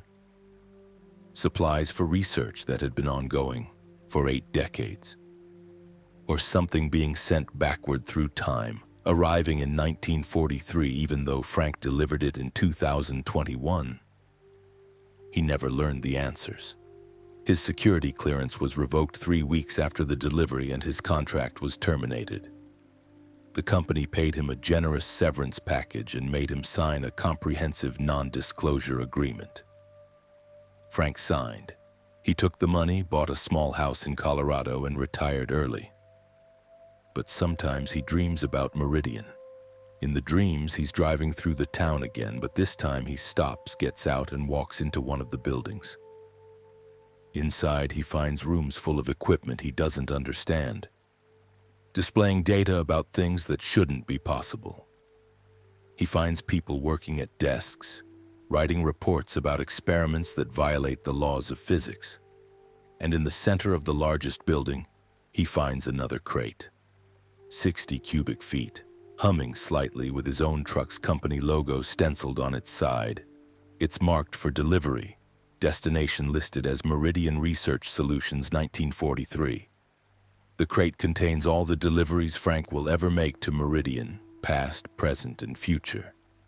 All existing simultaneously, all humming with the same impossible energy.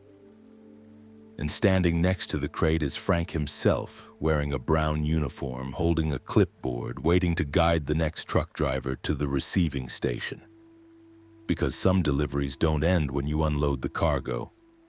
Some deliveries create loops that fold back on themselves, trapping everyone involved in cycles of impossible repetition. And Frank suspects that somewhere in the New Mexico desert, in a valley that exists slightly outside of normal time, his truck is still arriving, still delivering, still completing a route that never truly ends. He just hopes the version of him that's still driving is a copy, an echo, and not his real self, trapped in an eternal delivery to a town that shouldn't exist. But late at night, when he's trying to sleep, Frank sometimes feels a familiar vibration through his bed frame. The hum of cargo shifting in ways that don't match its apparent mass, and he wonders which version is real and which is the ghost.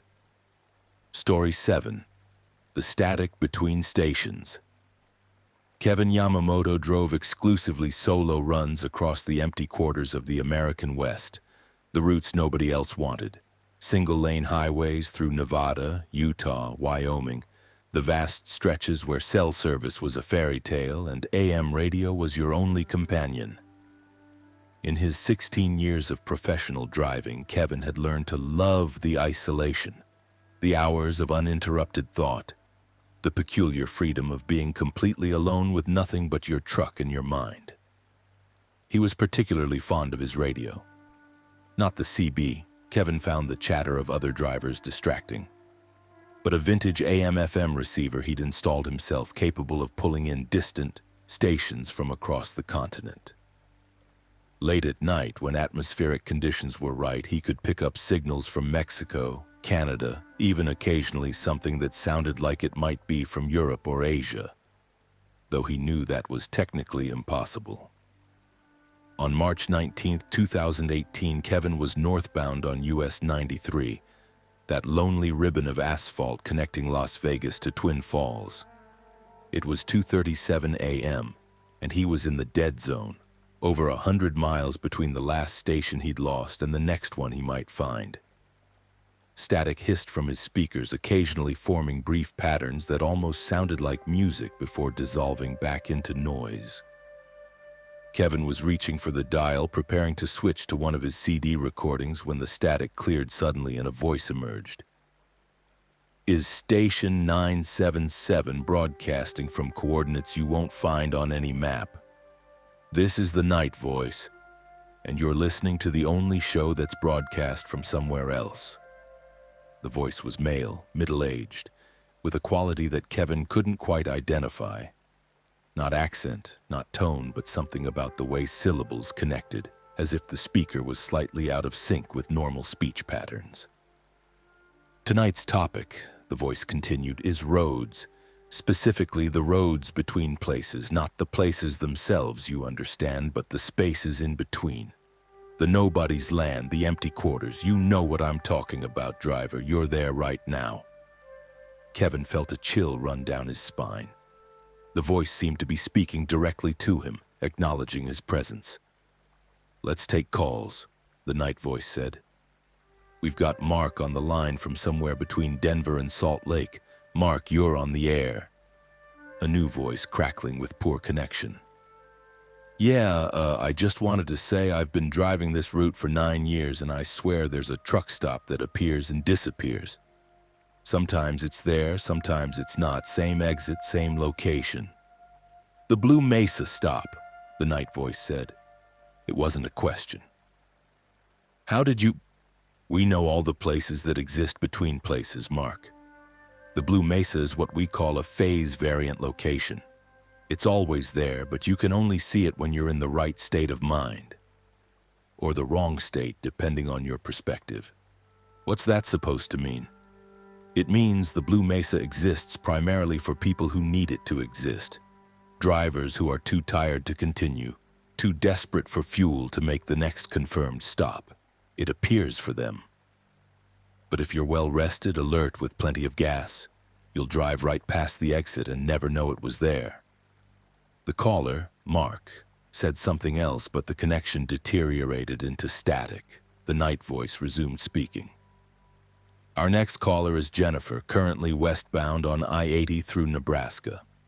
Jennifer, what's on your mind tonight? Another voice, female, tense. I keep seeing the same truck in my mirrors. For 3 hours now, same truck staying exactly 1 mile behind me. When I speed up, it speeds up. When I slow down, it maintains distance. Have you confirmed it's the same truck, Jennifer? I pulled over twice, watched it pass. Same make, same model, same trailer. But here's the thing. Both times I pulled over, it passed me going the other direction, like it doubled back somehow without me seeing it turn around. Ah, the night voice said, and Kevin heard what might have been satisfaction in the tone. You're experiencing a follower phenomenon. The truck isn't behind you, Jennifer. It's anchored to your position. You're generating it somehow, pulling it along with you through the space between places. That's insane. That's not possible. You're talking to a radio station that doesn't show up on any frequency chart, Jennifer. We're well past possible here. My advice?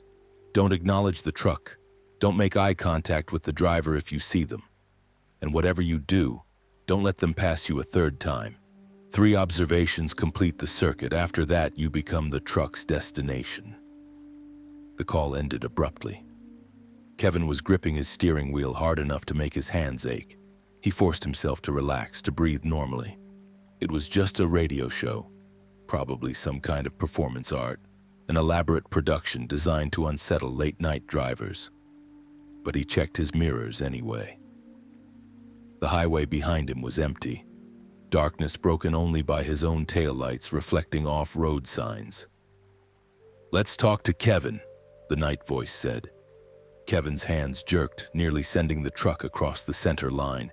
He corrected quickly, heart hammering. Kevin's listening right now, aren't you, Kevin? Northbound on US 93, somewhere past milepost 163. You're wondering how I know that?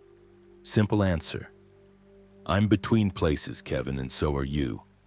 That puts us in proximity, even if we're nowhere near each other geographically. Kevin reached for the radio dial, intending to switch it off. I wouldn't do that, the night voice said. Once you've heard station 977, turning it off doesn't make us go away. We're already in your head, Kevin. Already part of your drive. You can acknowledge us or ignore us, but we're here either way. Kevin's hand hovered over the dial, then withdrew.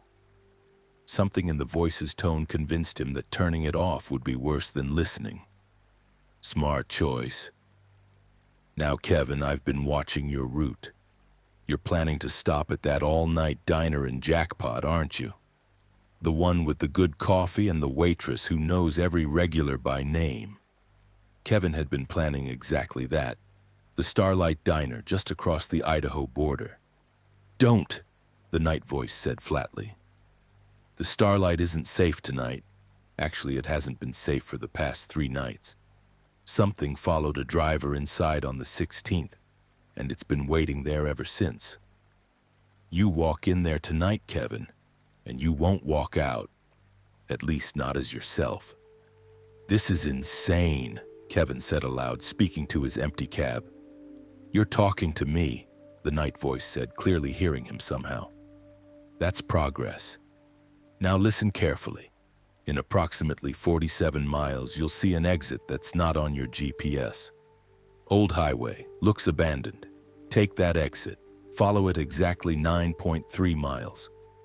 You'll see a rest area, small, just picnic tables and bathrooms. Stop there. Wait 30 minutes, then continue north on US 93. The Starlight will be safe again by the time you reach it. Why should I trust you? Because I'm the only voice you're going to hear between here and Twin Falls. Because I know things about the empty quarters that you don't. And because, Kevin, I'm trying to keep you alive. Something is hunting along your route tonight. Something that's been waiting at the Starlight Diner for 3 days, getting hungrier, getting more desperate. You're its best chance at a meal. But if you take the detour, if you wait at the rest area, it'll find different prey. Someone less careful, someone who doesn't listen to late-night radio shows. The static was growing worse, pulses of noise that almost sounded like breathing. Kevin could hear other sounds beneath the static now, fragments of other voices, other calls, perhaps from other drivers listening to Station 977 on other nights. "I can't hold the signal much longer," the night voice said, distortion creeping into its words. "The space between places is thin tonight, too thin. Things are bleeding through." "Kevin, watch for the exit, 9.3 miles, 30 minutes at the rest area, promise me." "I don't even know who you are," Kevin protested. "I'm what happens to drivers who don't listen," the night voice said. And for just a moment, the distortion cleared completely. In that moment of perfect clarity, Kevin heard something in the voice that made his blood freeze, a quality of depth, as if dozens or hundreds of voices were speaking in perfect unison, layered on top of each other. "I'm every driver who's ever vanished on these empty highways. I'm the collective consciousness of the space between places. I'm what watches when no one else is watching. And I'm telling you, Kevin, take the exit." The static surged, drowning out the voice. Kevin heard fragments. 37 minutes from now. The thing at the starlight can smell you coming. Rest area is safe because nothing goes there, nothing can find it. Trust me, trust me, trust me. Then silence. The radio had gone completely dead, not even static, just the hollow sound of inactive speakers. Kevin drove in silence, his mind racing. It was absurd. Radio shows couldn't know his name, couldn't track his position, couldn't predict his plans. It was elaborate trickery, probably someone hacking his truck's communication systems, reading his GPS data, having fun at a solo driver's expense.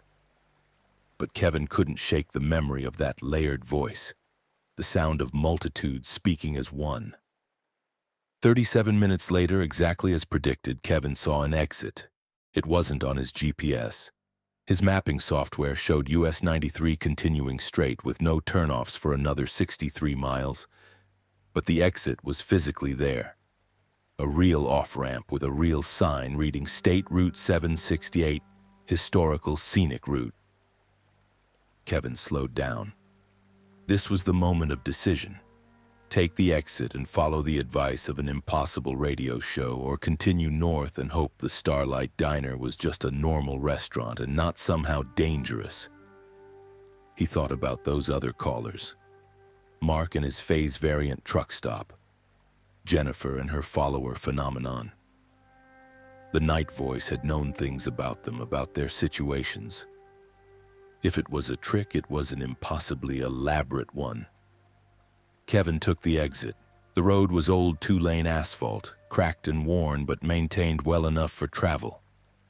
No other traffic, no lights, just Kevin's headlights cutting through the darkness. His odometer counted off the miles. 9.3, the voice had said. At exactly 9.3 miles, Kevin saw the rest area. It was as described. Small, basic, just picnic tables and bathroom facilities. A single sodium vapor light cast orange illumination across the parking area. The place looked utterly ordinary and somehow deeply wrong, as if it existed slightly out of phase with the surrounding landscape. Kevin pulled in and parked. He checked his phone. No service, not unexpected in this area. His dashboard clock showed 3:41 a.m., 30 minutes. He was supposed to wait 30 minutes. He set a timer and sat in his cab, engine idling, watching the empty rest area. Nothing moved, no other vehicles arrived. The orange light flickered occasionally, but never failed. Kevin had never felt so isolated, so completely alone. At 3:59, with 12 minutes remaining on his timer, Kevin saw headlights approaching from the north. A car, moving fast, pulled into the rest area. It was an old sedan, late 90s model with damage to the front end. The driver's door opened and a woman got out. She looked panicked, disoriented. She saw Kevin's truck and ran toward it, waving her arms. Kevin rolled down his window. "Thank God," the woman gasped. "Please, you have to help me. Something's been chasing me. I thought I lost it at the diner in Jackpot, but it followed me out. It's right behind me." Kevin looked past her car, back toward the northern entrance to the rest area. Nothing approached. The highway was empty. "Ma'am, there's nothing behind you." "It's there," she insisted, her voice rising toward hysteria. "You can't see it unless it wants you to. Please, let me in your truck. It can't get us if we're together. It can only take people who are alone." Kevin's timer chimed. 3:59 had become 4:11 a.m. 30 minutes exactly. The woman's expression changed. The panic drained away, replaced by something else, something calculating and cold. She smiled, and the smile was too wide, showing too many teeth. "You didn't fall for it," she said, her voice completely different now. Flat, emotionless, disappointed. "Most drivers fall for the desperate woman routine. You're smarter than average." Kevin started to roll up his window, but the thing wearing a woman's face moved faster than should have been possible. Its hand shot out, grabbing the window frame. Kevin saw that the fingers were too long, the joints bending in too many places. "I've been so hungry," it said. 3 days at that diner waiting. You were supposed to come there. The radio voice, it was supposed to send you there right into my hands. But it betrayed me. Sent you here instead." Kevin threw the truck into gear and hit the accelerator. The thing's grip on the window frame tightened, and Kevin heard metal creaking as the creature tried to hold on. But the truck's mass and momentum were too much. The thing lost its grip and fell away, tumbling across the asphalt. In his mirror, Kevin saw it stand up. It was still wearing the woman's form, but the proportions were wrong now. Arms too long, head tilted at an angle that should have broken a human neck. It watched him leave, making no effort to pursue. Perhaps it could only hunt in certain locations. Perhaps it was bound to the rest area the same way it had been bound to the Starlight Diner. Kevin drove back to US 93, his whole body shaking. He continued north and an hour later reached Jackpot. The Starlight Diner sat by the highway, its neon sign bright against the pre-dawn darkness. Kevin drove past without stopping. His radio remained silent for the rest of the drive to Twin Falls. No station would come through, not even normal broadcasts. Just dead air until sunrise, when suddenly every station returned, filling his speakers with morning shows and traffic reports and weather updates. Kevin never heard Station 977 again, though he listened for it on every night drive afterward. He searched for information about the radio show and found nothing. No call letters registered to 977 on any frequency, no streaming broadcasts, no evidence it had ever existed beyond his personal experience. But 3 weeks later, Kevin was fueling at a truck stop in Elko when he met another driver, an older man named Richard. They got talking, and Richard mentioned something about weird experiences on US 93.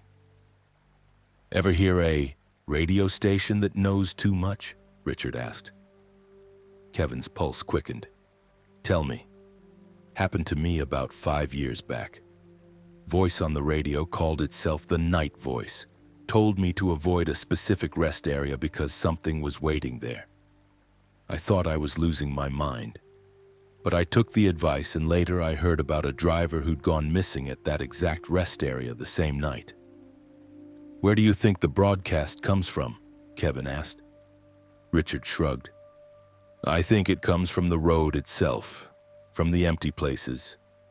I think every driver who's ever vanished out here, every disappearance in the nobody's land between cities, I think they become part of something. A collective consciousness that watches the highways, trying to save others from the same fate." "The Night Voice told me the same thing," Kevin said quietly. "That it was all the lost drivers speaking together. Then maybe it's true. Maybe when you vanish on these empty highways, you don't just die.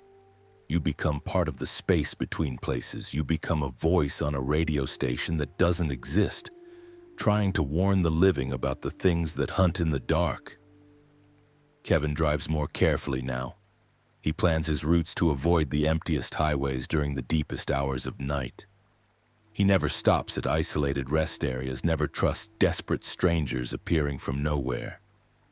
And he always listens to his radio on night drives, scanning through static, hoping he never hears station 977 again.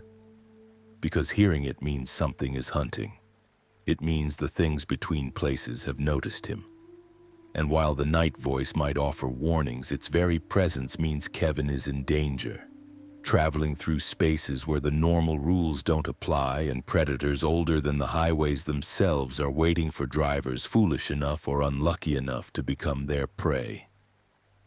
Late at night, when Kevin is fighting sleep and the white lines blur together, he sometimes hears fragments of voices in the static between stations. They might be electromagnetic interference, atmospheric conditions, the normal chaos of radio signals. Or they might be other drivers calling out from the nowhere places, adding their voices to station 977's eternal broadcast, trying to warn the living about dangers that most people never see and never believe in, until it's far too late. Story 8, The Westbound Passenger.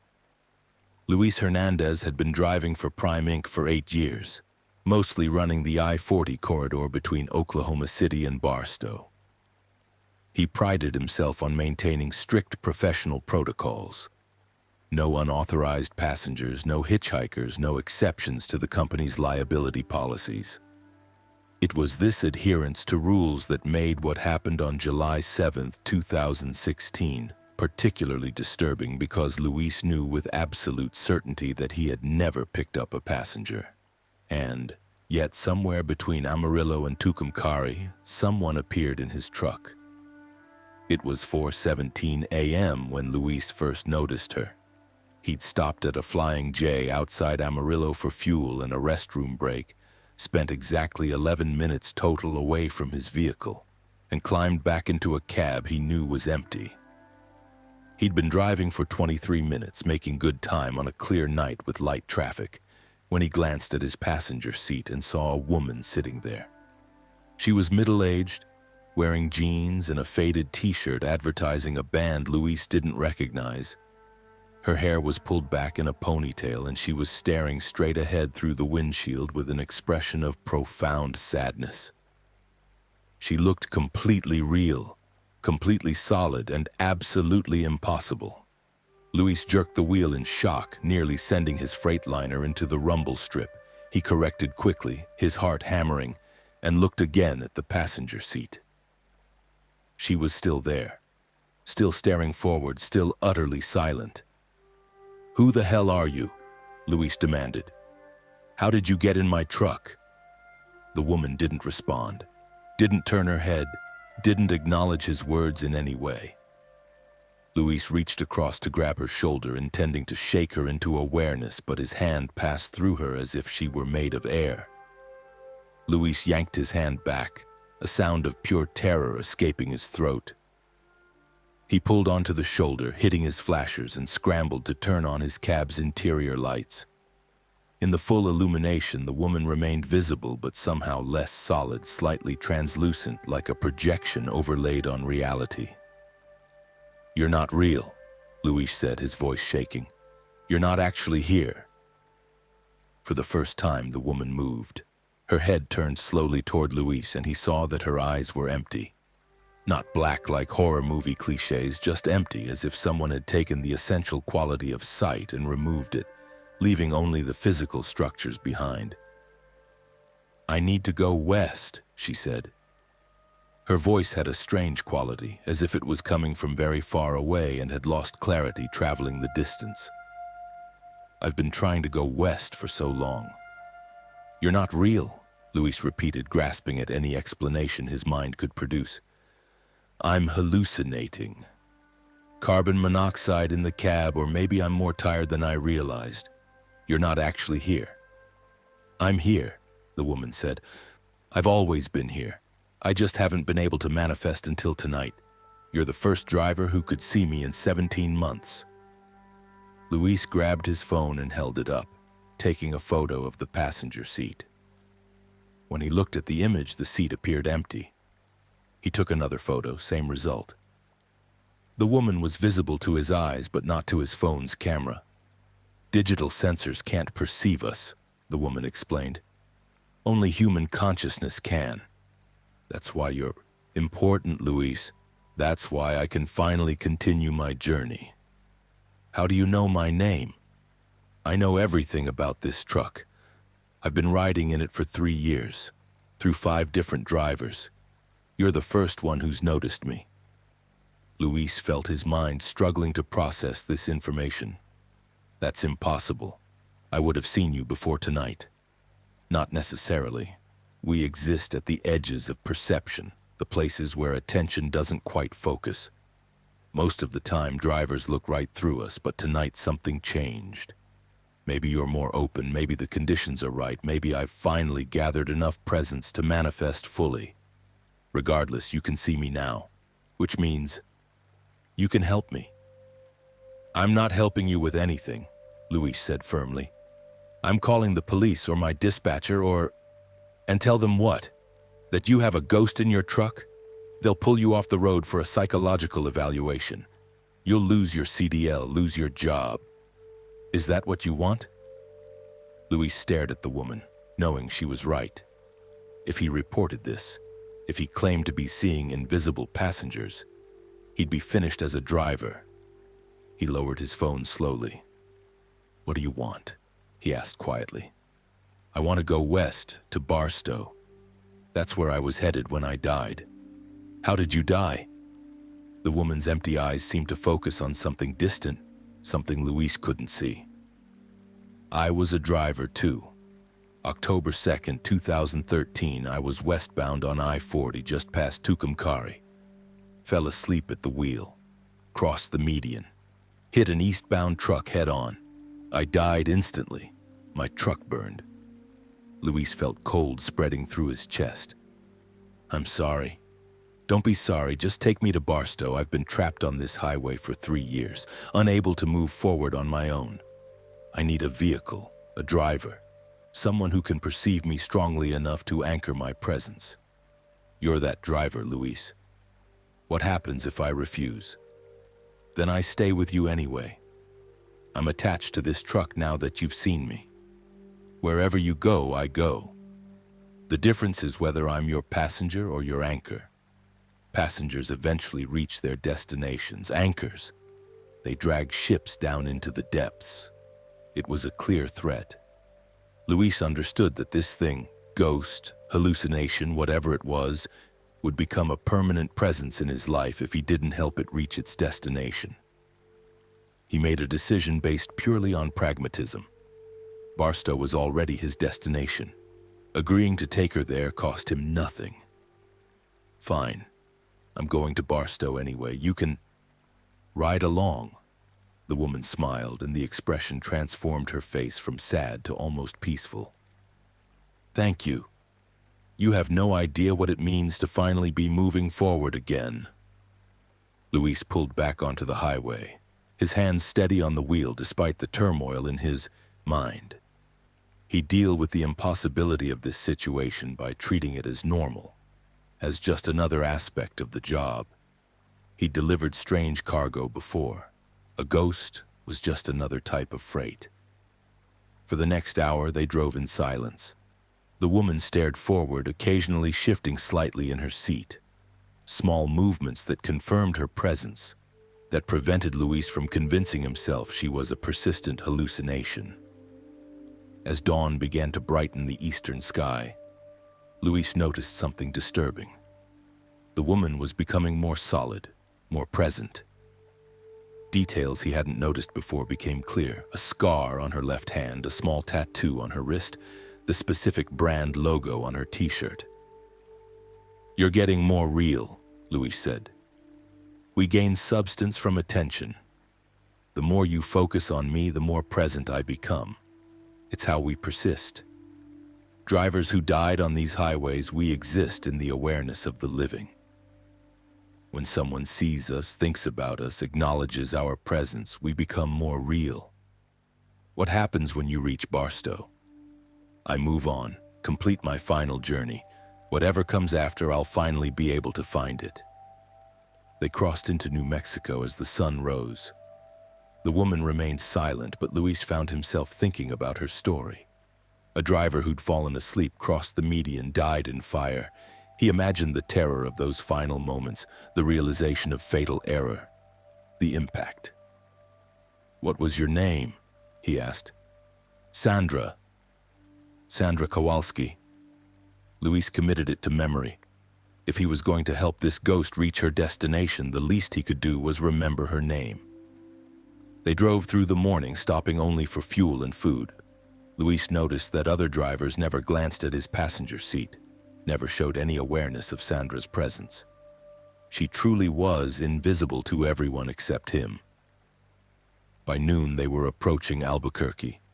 Sandra had been silent for hours, but now she spoke. "Thank you for doing this. Most drivers, even the ones who can sense us, refuse to help. They're too frightened, or they don't believe, or they think acknowledging us will bring bad luck." "Does it? Bring bad luck?" "Sometimes. We're not all benign, Luis. Some of the drivers who died, they died angry, bitter.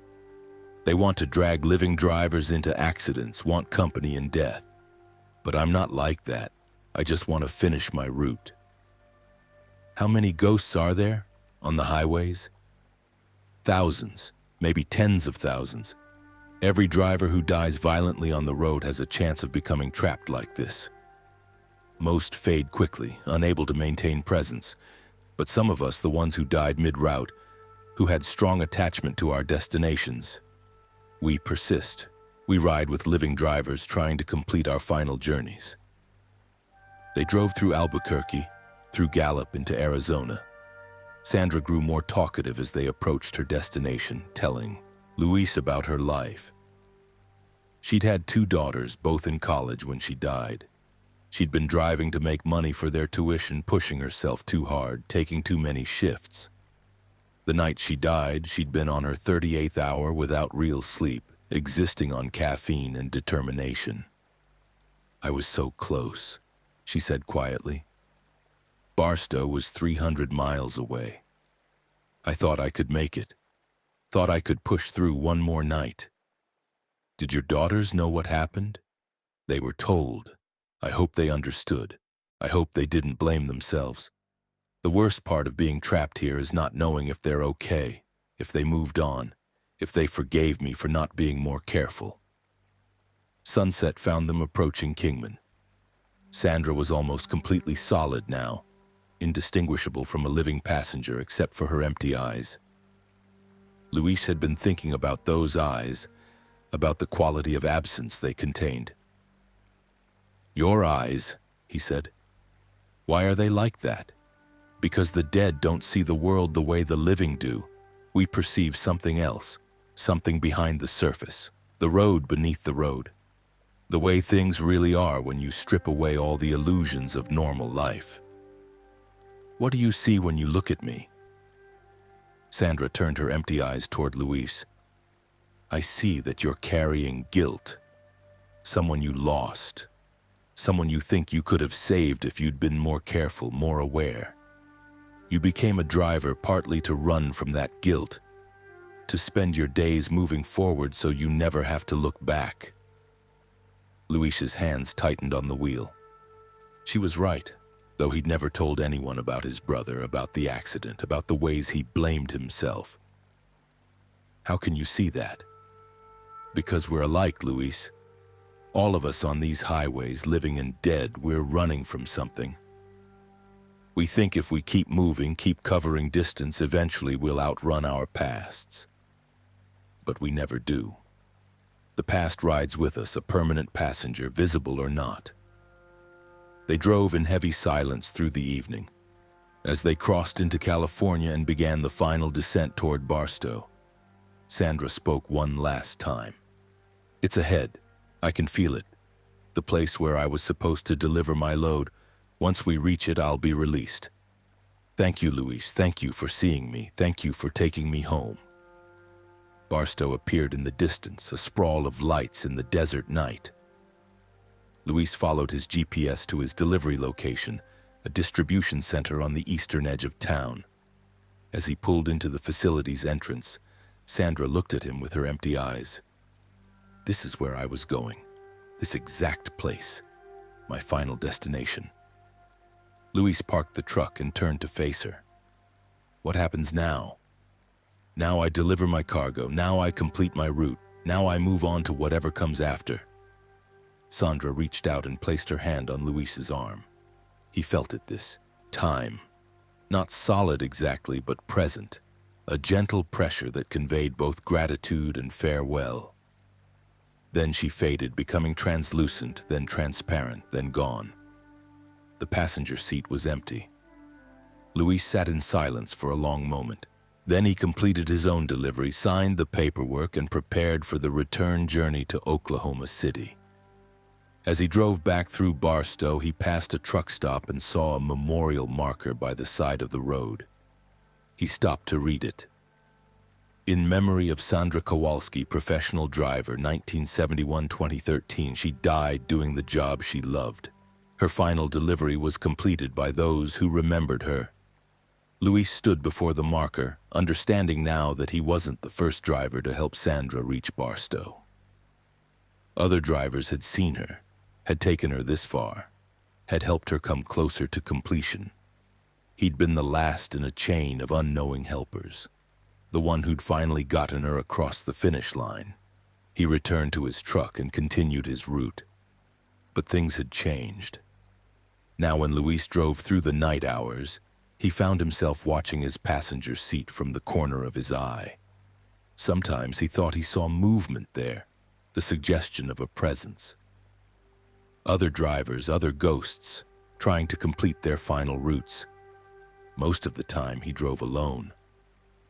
But once westbound on I-40 near Tucumcari, Luis glanced at his passenger seat and saw a man sitting there, elderly, wearing a vintage trucker's cap, staring forward with empty eyes. Luis didn't pull over in shock this time. He just nodded once and asked, "Where are you headed?" The ghost turned slowly toward him. "Phoenix. I've been trying to reach Phoenix for 37 years. I'm going to Flagstaff," Luis said. "I can get you that far." The ghost smiled with profound relief. "That's farther than I've gotten since 1979. Thank you." They drove together through the night, Luis and his passenger, one living and one dead, both traveling westward on the eternal highway. And Luis understood that this was his role now, his purpose beyond just moving freight. He would be the driver who could see them, who could help the trapped dead complete their final journeys. It wasn't a role he'd chosen, but he'd accepted it anyway. Because the highways are full of unfinished routes and someone has to help the dead deliver their final loads. Someone has to be willing to see the passengers no one else can see and carry them to the destinations they died trying to reach. Luis still drives for Prime Inc. He still runs the I-40 corridor.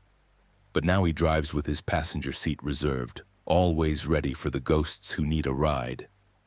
And late at night, when other drivers see Luis's truck rolling through the darkness, some of them notice something odd. The way he seems to be talking to himself, the way he occasionally glances at his empty passenger seat, as if someone else is there. They think he's lonely or eccentric or maybe a little crazy. They don't know that his truck is rarely empty, that he carries passengers no camera can capture and no dispatcher knows about. The dead who are trying to go home. The ghosts who need one more driver, one more route, one more delivery to finally rest. And Luis accepts them all because he understands something most drivers never learn. The road doesn't end just because you die. Sometimes it goes on forever unless someone is willing to help you find your final destination. Story 9. The Manifest Error.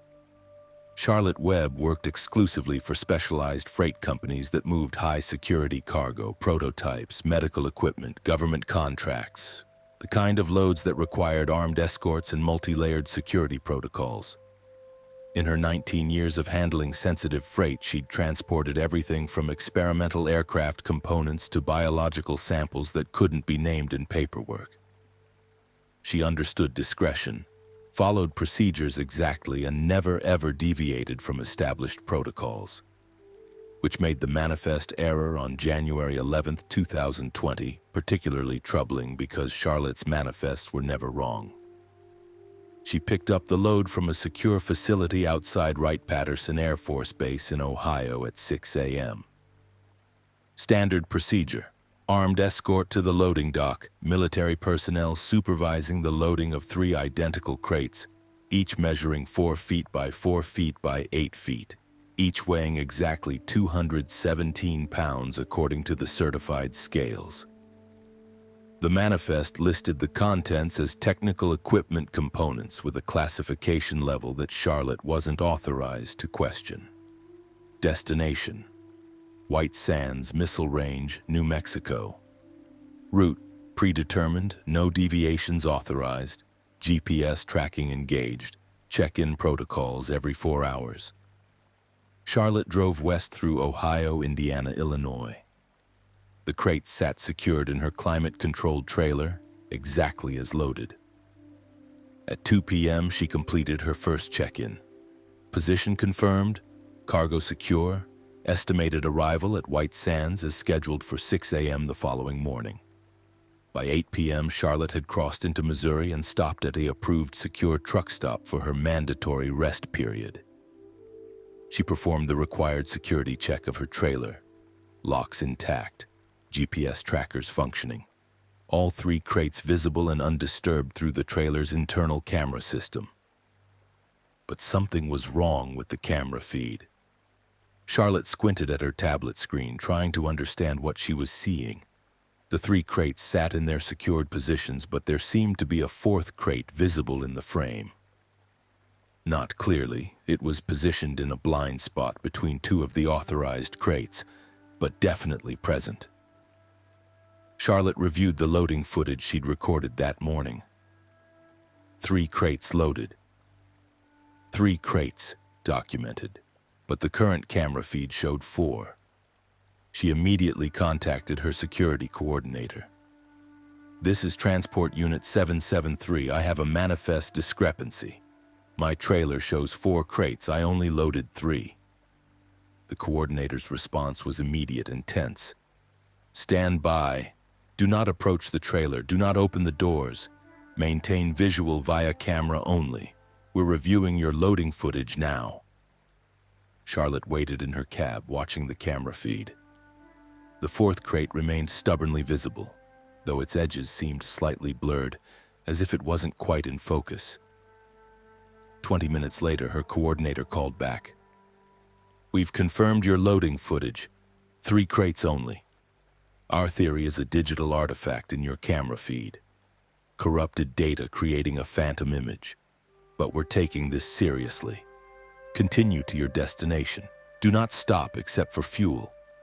Do not open your trailer under any circumstances. We're dispatching a security team to meet you at White Sands." "Understood," Charlotte said, but unease settled in her stomach. She'd worked with these camera systems for years. She knew the difference between digital artifacts and physical objects. The 4th crate was there, actually present in her trailer, regardless of what the loading footage showed. She continued west through the night, checking her camera feed every 15 minutes. The 4th crate remained visible. At 3 a.m., somewhere in Kansas, Charlotte noticed something new. The 4th crate had moved. Not dramatically. It was perhaps 6 inches farther back than it had been hours earlier.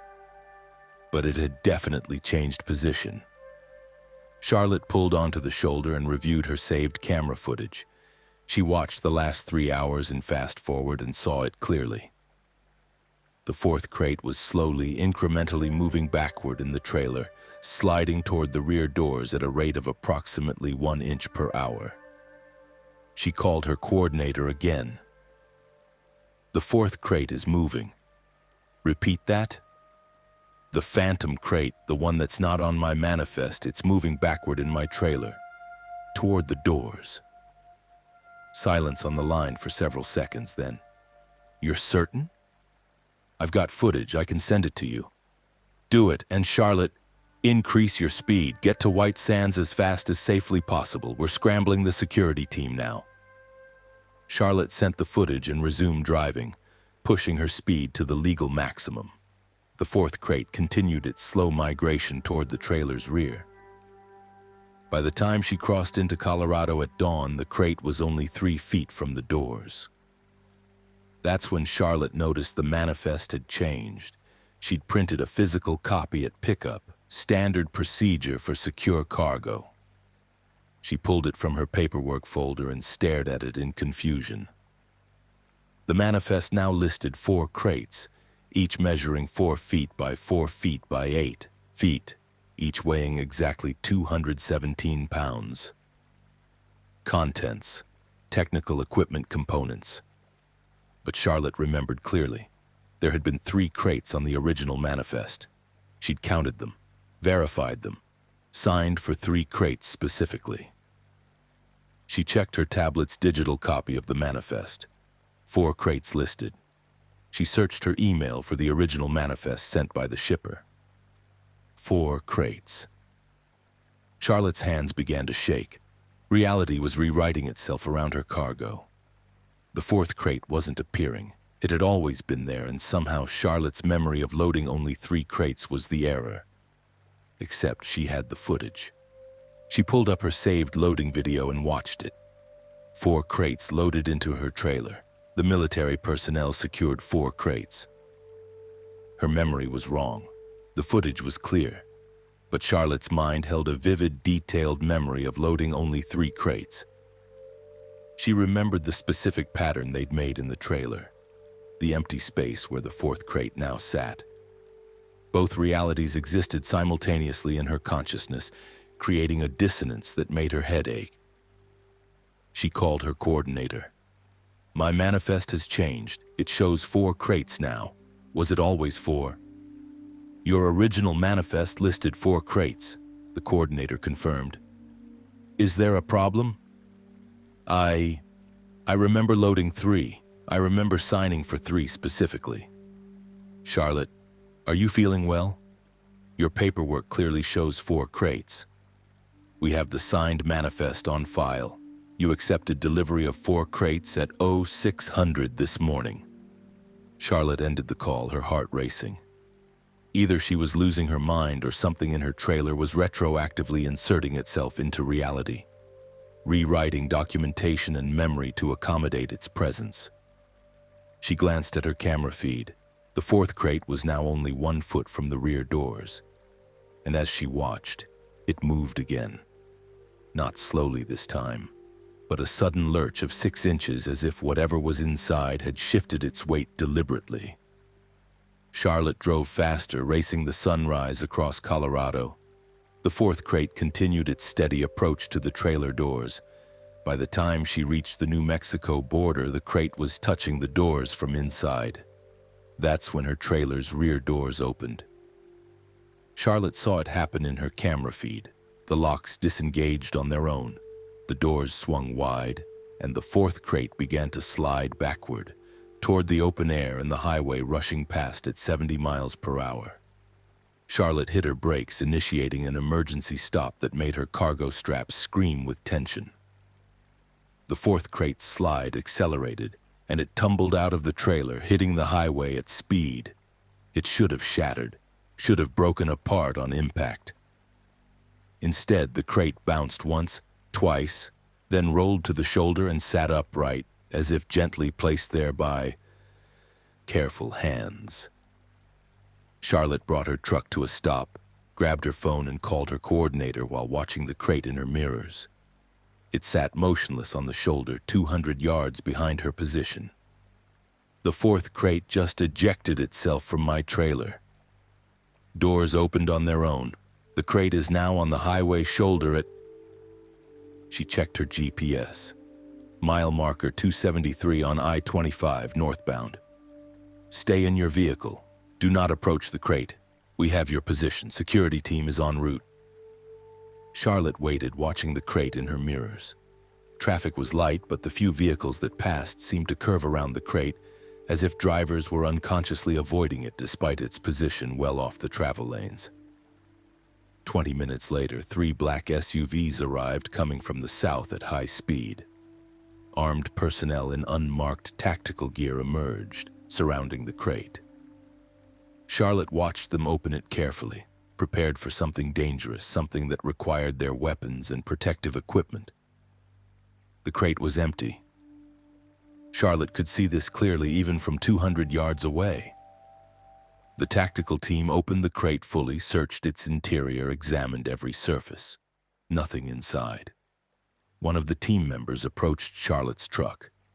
He was military, probably Air Force, based on his bearing, though he wore no insignia or identification.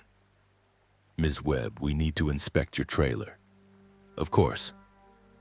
They opened her trailer and found 3 crates, secured exactly as loaded, exactly as manifested. No 4th crate, no sign that 4 crates had ever been present. The tactical team examined her tie-down straps, looking for evidence of additional cargo. Nothing. "Your manifest shows 3 crates," the team leader said, consulting his tablet. "Is that correct?" "Yes," Charlotte said automatically, then stopped. "Wait, no. Earlier it showed 4. The 4th crate was the one that ejected itself." The team leader exchanged glances with his personnel. "Ms. Webb, your manifest has always shown 3 crates. Your loading footage shows 3 crates. We've examined your truck. 3 crates are present. I'm not sure what you think you saw, but—" "I have footage," Charlotte interrupted. She pulled up her tablet and accessed her saved camera recordings. "Look, here's the 4th crate, visible in my trailer, moving toward the doors over several hours." The team leader looked at her screen. The footage showed 3 crates, stationary, with no 4th crate visible anywhere in the frame.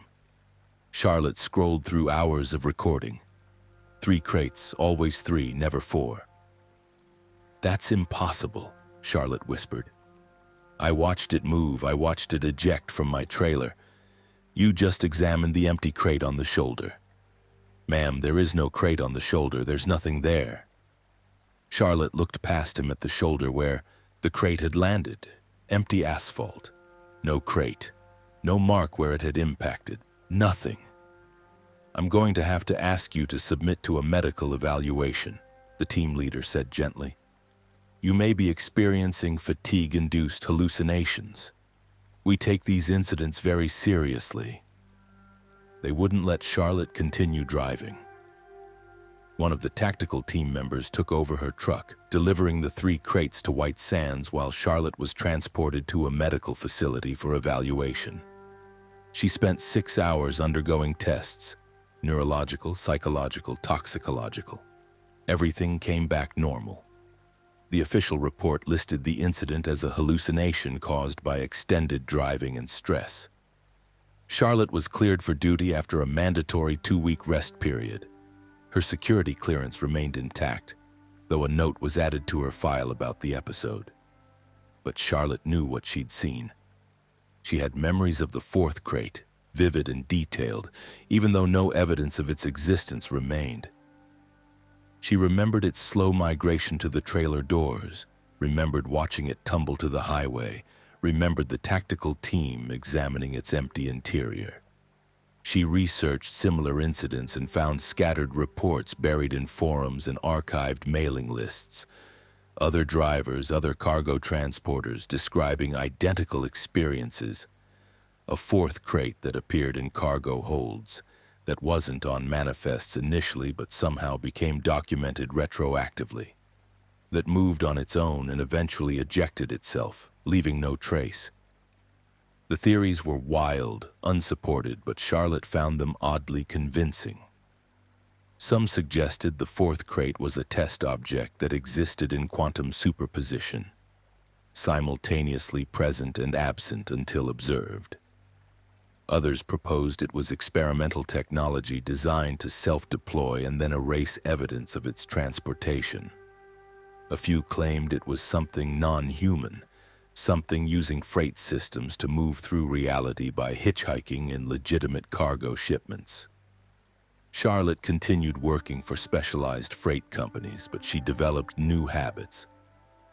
She counted her cargo obsessively, recounting at every stop. She saved redundant copies of all manifests and footage to multiple devices. She documented everything, creating evidence chains that couldn't be retroactively altered. And 3 times in the following year, Charlotte's cameras showed a 4th crate materializing in her trailer. Each time, she'd check her manifest and find it already listed. Each time, the crate would slowly migrate toward her trailer doors. Each time, she'd find a reason to stop and open her trailer, which somehow prevented the ejection. The crates would simply vanish when she looked directly at them, as if they could only exist when observed through cameras but not with direct human sight. Charlotte learned to live with her phantom cargo. She learned that some shipments included extra freight that existed between the spaces of official documentation. She learned that manifests could be rewritten retroactively, and memories could be false even when they felt absolutely certain. She learned that when transporting secure cargo, sometimes you're carrying more than what's listed on your paperwork. Sometimes you're moving things that don't want to be documented, that exist in the gaps between verification and delivery, that use legitimate drivers and official channels to move through a world that doesn't know they're traveling. And Charlotte learned to never ever try to investigate what's inside the 4th crate, because some cargo isn't meant for human understanding. Some shipments are best completed in ignorance, delivered to destinations that handle things beyond civilian comprehension. She still drives for specialized freight companies. She still transports high-security cargo. But now when she reviews her manifest at pickup, Charlotte always counts carefully, comparing her count to what's listed. And when she finds a discrepancy, when her eyes see 3 crates but her manifest lists 4, she simply notes it in her personal log, closes the trailer doors, and begins driving to her destination. Because some errors aren't errors at all. Some discrepancies are deliberate, planned, essential to logistics that operate outside normal freight management. And the best way to handle manifest errors is to trust the paperwork, complete the delivery, and never ask questions about the cargo that appears and disappears like ghosts moving through the shipping system.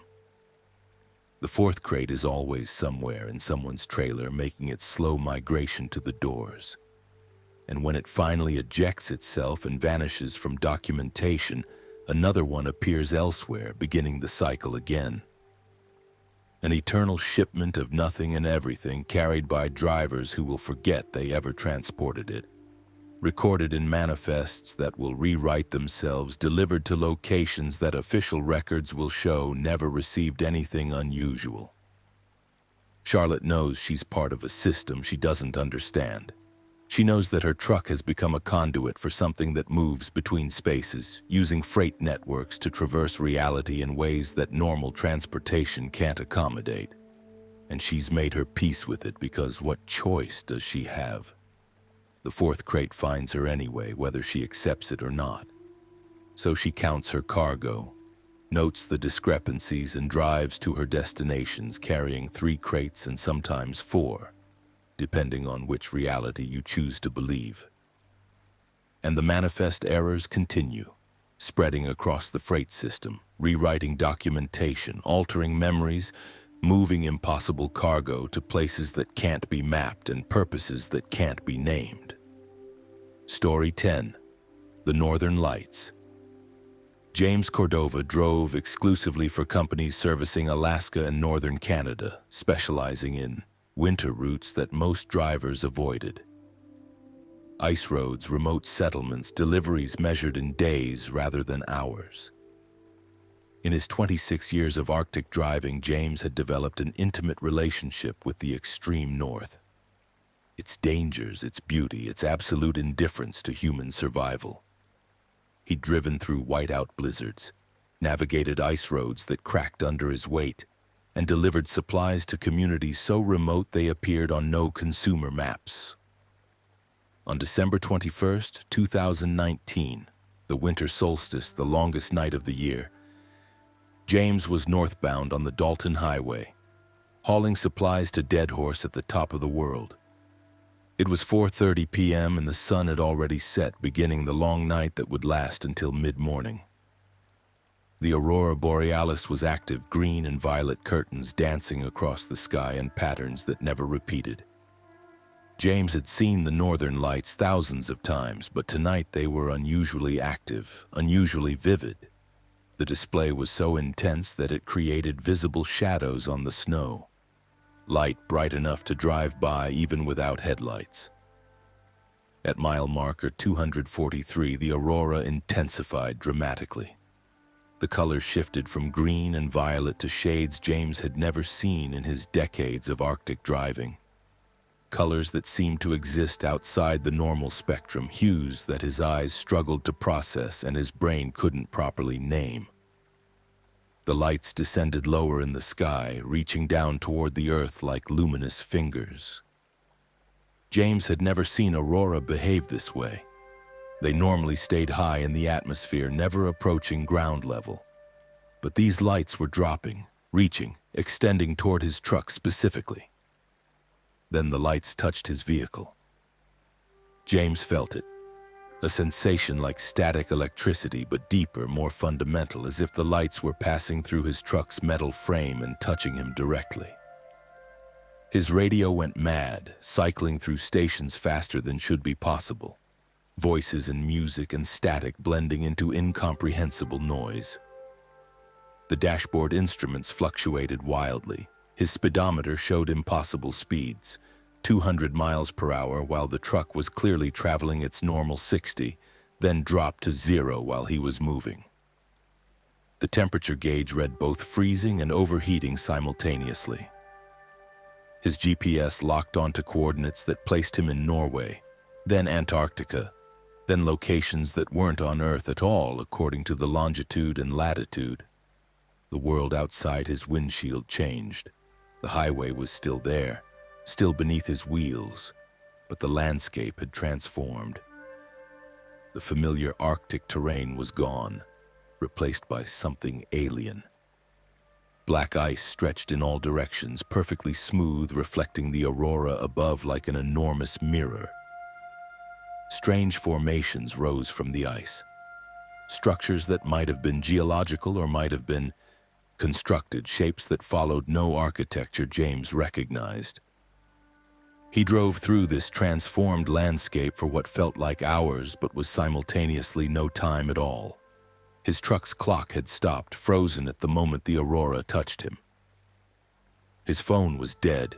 His GPS was insane. His radio screamed with voices speaking languages that might not be human. In the distance, James saw something approaching. Lights, he thought at first, other vehicles traveling the same impossible road. But as they drew closer, he realized they weren't vehicles at all. They were forms of pure light, entities shaped vaguely like trucks but constructed from aurora itself, green and violet and those impossible colors, driving parallel courses towards some shared destination. James tried to slow down, tried to stop, but his controls were unresponsive. The truck maintained its speed automatically, drawn forward by forces James couldn't understand or resist. He was part of a convoy now, surrounded by the light trucks, all of them traveling north towards something his mind couldn't quite perceive directly. The black ice gave way to something worse, a section of reality that James's eyes refused to properly focus on. It was both there and not there, a space that existed and didn't exist simultaneously. The Aurora trucks drove into this space and vanished, one after another, consumed by the impossible territory. James knew with absolute certainty that if his truck entered that space, he would never return. He would join the Aurora trucks, become part of them, spend eternity driving routes through spaces between spaces, delivering cargo that was never sent to destinations that didn't exist. He grabbed his steering wheel with both hands and wrenched it hard to the right, fighting the force that was pulling him forward. His truck resisted, the wheel fighting back as if the vehicle itself wanted to continue north. But James was strong, experienced, desperate. He forced the turn, pulling his truck away from the convoy, away from the impossible space. The moment his truck left the road, the world fractured. James experienced a sensation of falling through infinite layers of reality, each one slightly different from the last. He saw versions of himself making different choices, following the convoy into the space, staying on the highway, never taking this route at all. He saw the consequences of each choice branching out through time, creating probability trees that extended infinitely in all directions. Then abruptly, he was back. The Dalton Highway stretched ahead, familiar and solid. His dashboard instruments showed normal readings. His clock displayed 7:18 p.m., nearly 3 hours after the aurora had touched his truck. His GPS locked onto his correct position. Mile marker 243, exactly where he'd been when the lights descended. But James had no memory of driving those 3 hours. His logbook showed continuous motion. But his mind held only the memory of the transformed landscape, the aurora trucks, the impossible space. He continued north to Deadhorse, completed his delivery and returned south. He told no one about his experience, knowing how it would sound. But James couldn't shake the feeling that something fundamental had changed, that he'd come close to crossing a boundary that wasn't meant to be crossed, and that crossing it would have altered him in ways that went beyond mere physical transformation. 3 months later, on March 21st, the spring equinox, James was driving the same route when the aurora appeared again. Same impossible colors, same descent toward his truck. But this time, James was prepared. He stopped his truck, got out, and stood on the highway, staring up at the lights. They reached for him, extending those luminous fingers toward his position. James felt the static sensation again, felt reality beginning to shift. But instead of panicking, instead of running, he spoke aloud. "I'm not going with you. I'm not joining your convoy. I belong to this world, not whatever world you're from." The lights paused, hovering just above him. For a moment, James thought he heard sounds. Not words exactly, but meanings conveyed directly into his consciousness. The aurora was trying to communicate, trying to explain why it had reached for him, why his truck had been drawn into its convoy. James understood then, with a clarity that came from somewhere beyond normal reasoning. The northern lights weren't just atmospheric phenomena. They were conduits, bridges between realities, highways of light that connected this world to others. And occasionally those highways needed drivers, beings who could navigate the spaces between spaces, delivering cargo from one reality to another. James had been selected. His decades of Arctic driving, his familiarity with isolation and extreme conditions, his proven ability to navigate impossible routes. These qualities had made him a candidate for recruitment into the Aurora convoy. If he'd entered that impossible space, he would have become a driver for forces that operated outside normal physics, transporting goods between worlds that were never meant to interact. "I'm honored," James said, and he meant it. "But I'm declining. I have roots here in this world. I have deliveries that matter to real people. I'm staying." The lights withdrew, ascending back into the upper atmosphere. James stood on the frozen highway, watching them recede, feeling both relief and an odd sense of loss. He'd been offered a chance to drive routes beyond human imagination, to see things no other person had ever witnessed. And he'd turned it down, choosing the familiar over the impossible. James returned to his truck and continued his delivery. But everything felt different now. The familiar routes seemed smaller, more constrained. The landscape that had once felt vast and wild now seemed limited, bounded by physics and geography in ways that had never bothered him before. He completed that season's contracts and retired at the end of June. Not because he was physically unable to continue. At 52, James had decades of driving left in him. But because the roads he was allowed to travel no longer satisfied something deep in his consciousness. He bought a small cabin near Fairbanks and spent his retirement watching the northern lights, wondering about the convoy of Aurora trucks driving routes through spaces his ordinary human eyes could no longer perceive. He wondered if he'd made the right choice, staying in this reality, completing deliveries to human destinations instead of whatever waited in those other worlds. Sometimes, on the clearest winter nights when the aurora was particularly active, James thought he could see them, the light trucks traveling their impossible routes, carrying cargo between realities. He'd stand outside his cabin watching the lights dance and feel a profound longing for roads he'd never travel, for destinations he'd never reach. But James made his choice. He chose the world he knew, the reality that made sense, the familiar over the impossible. And he lived the rest of his life wondering if that choice was wisdom or cowardice, if staying meant safety or simply meant he'd failed to be brave enough to cross the threshold when it was offered.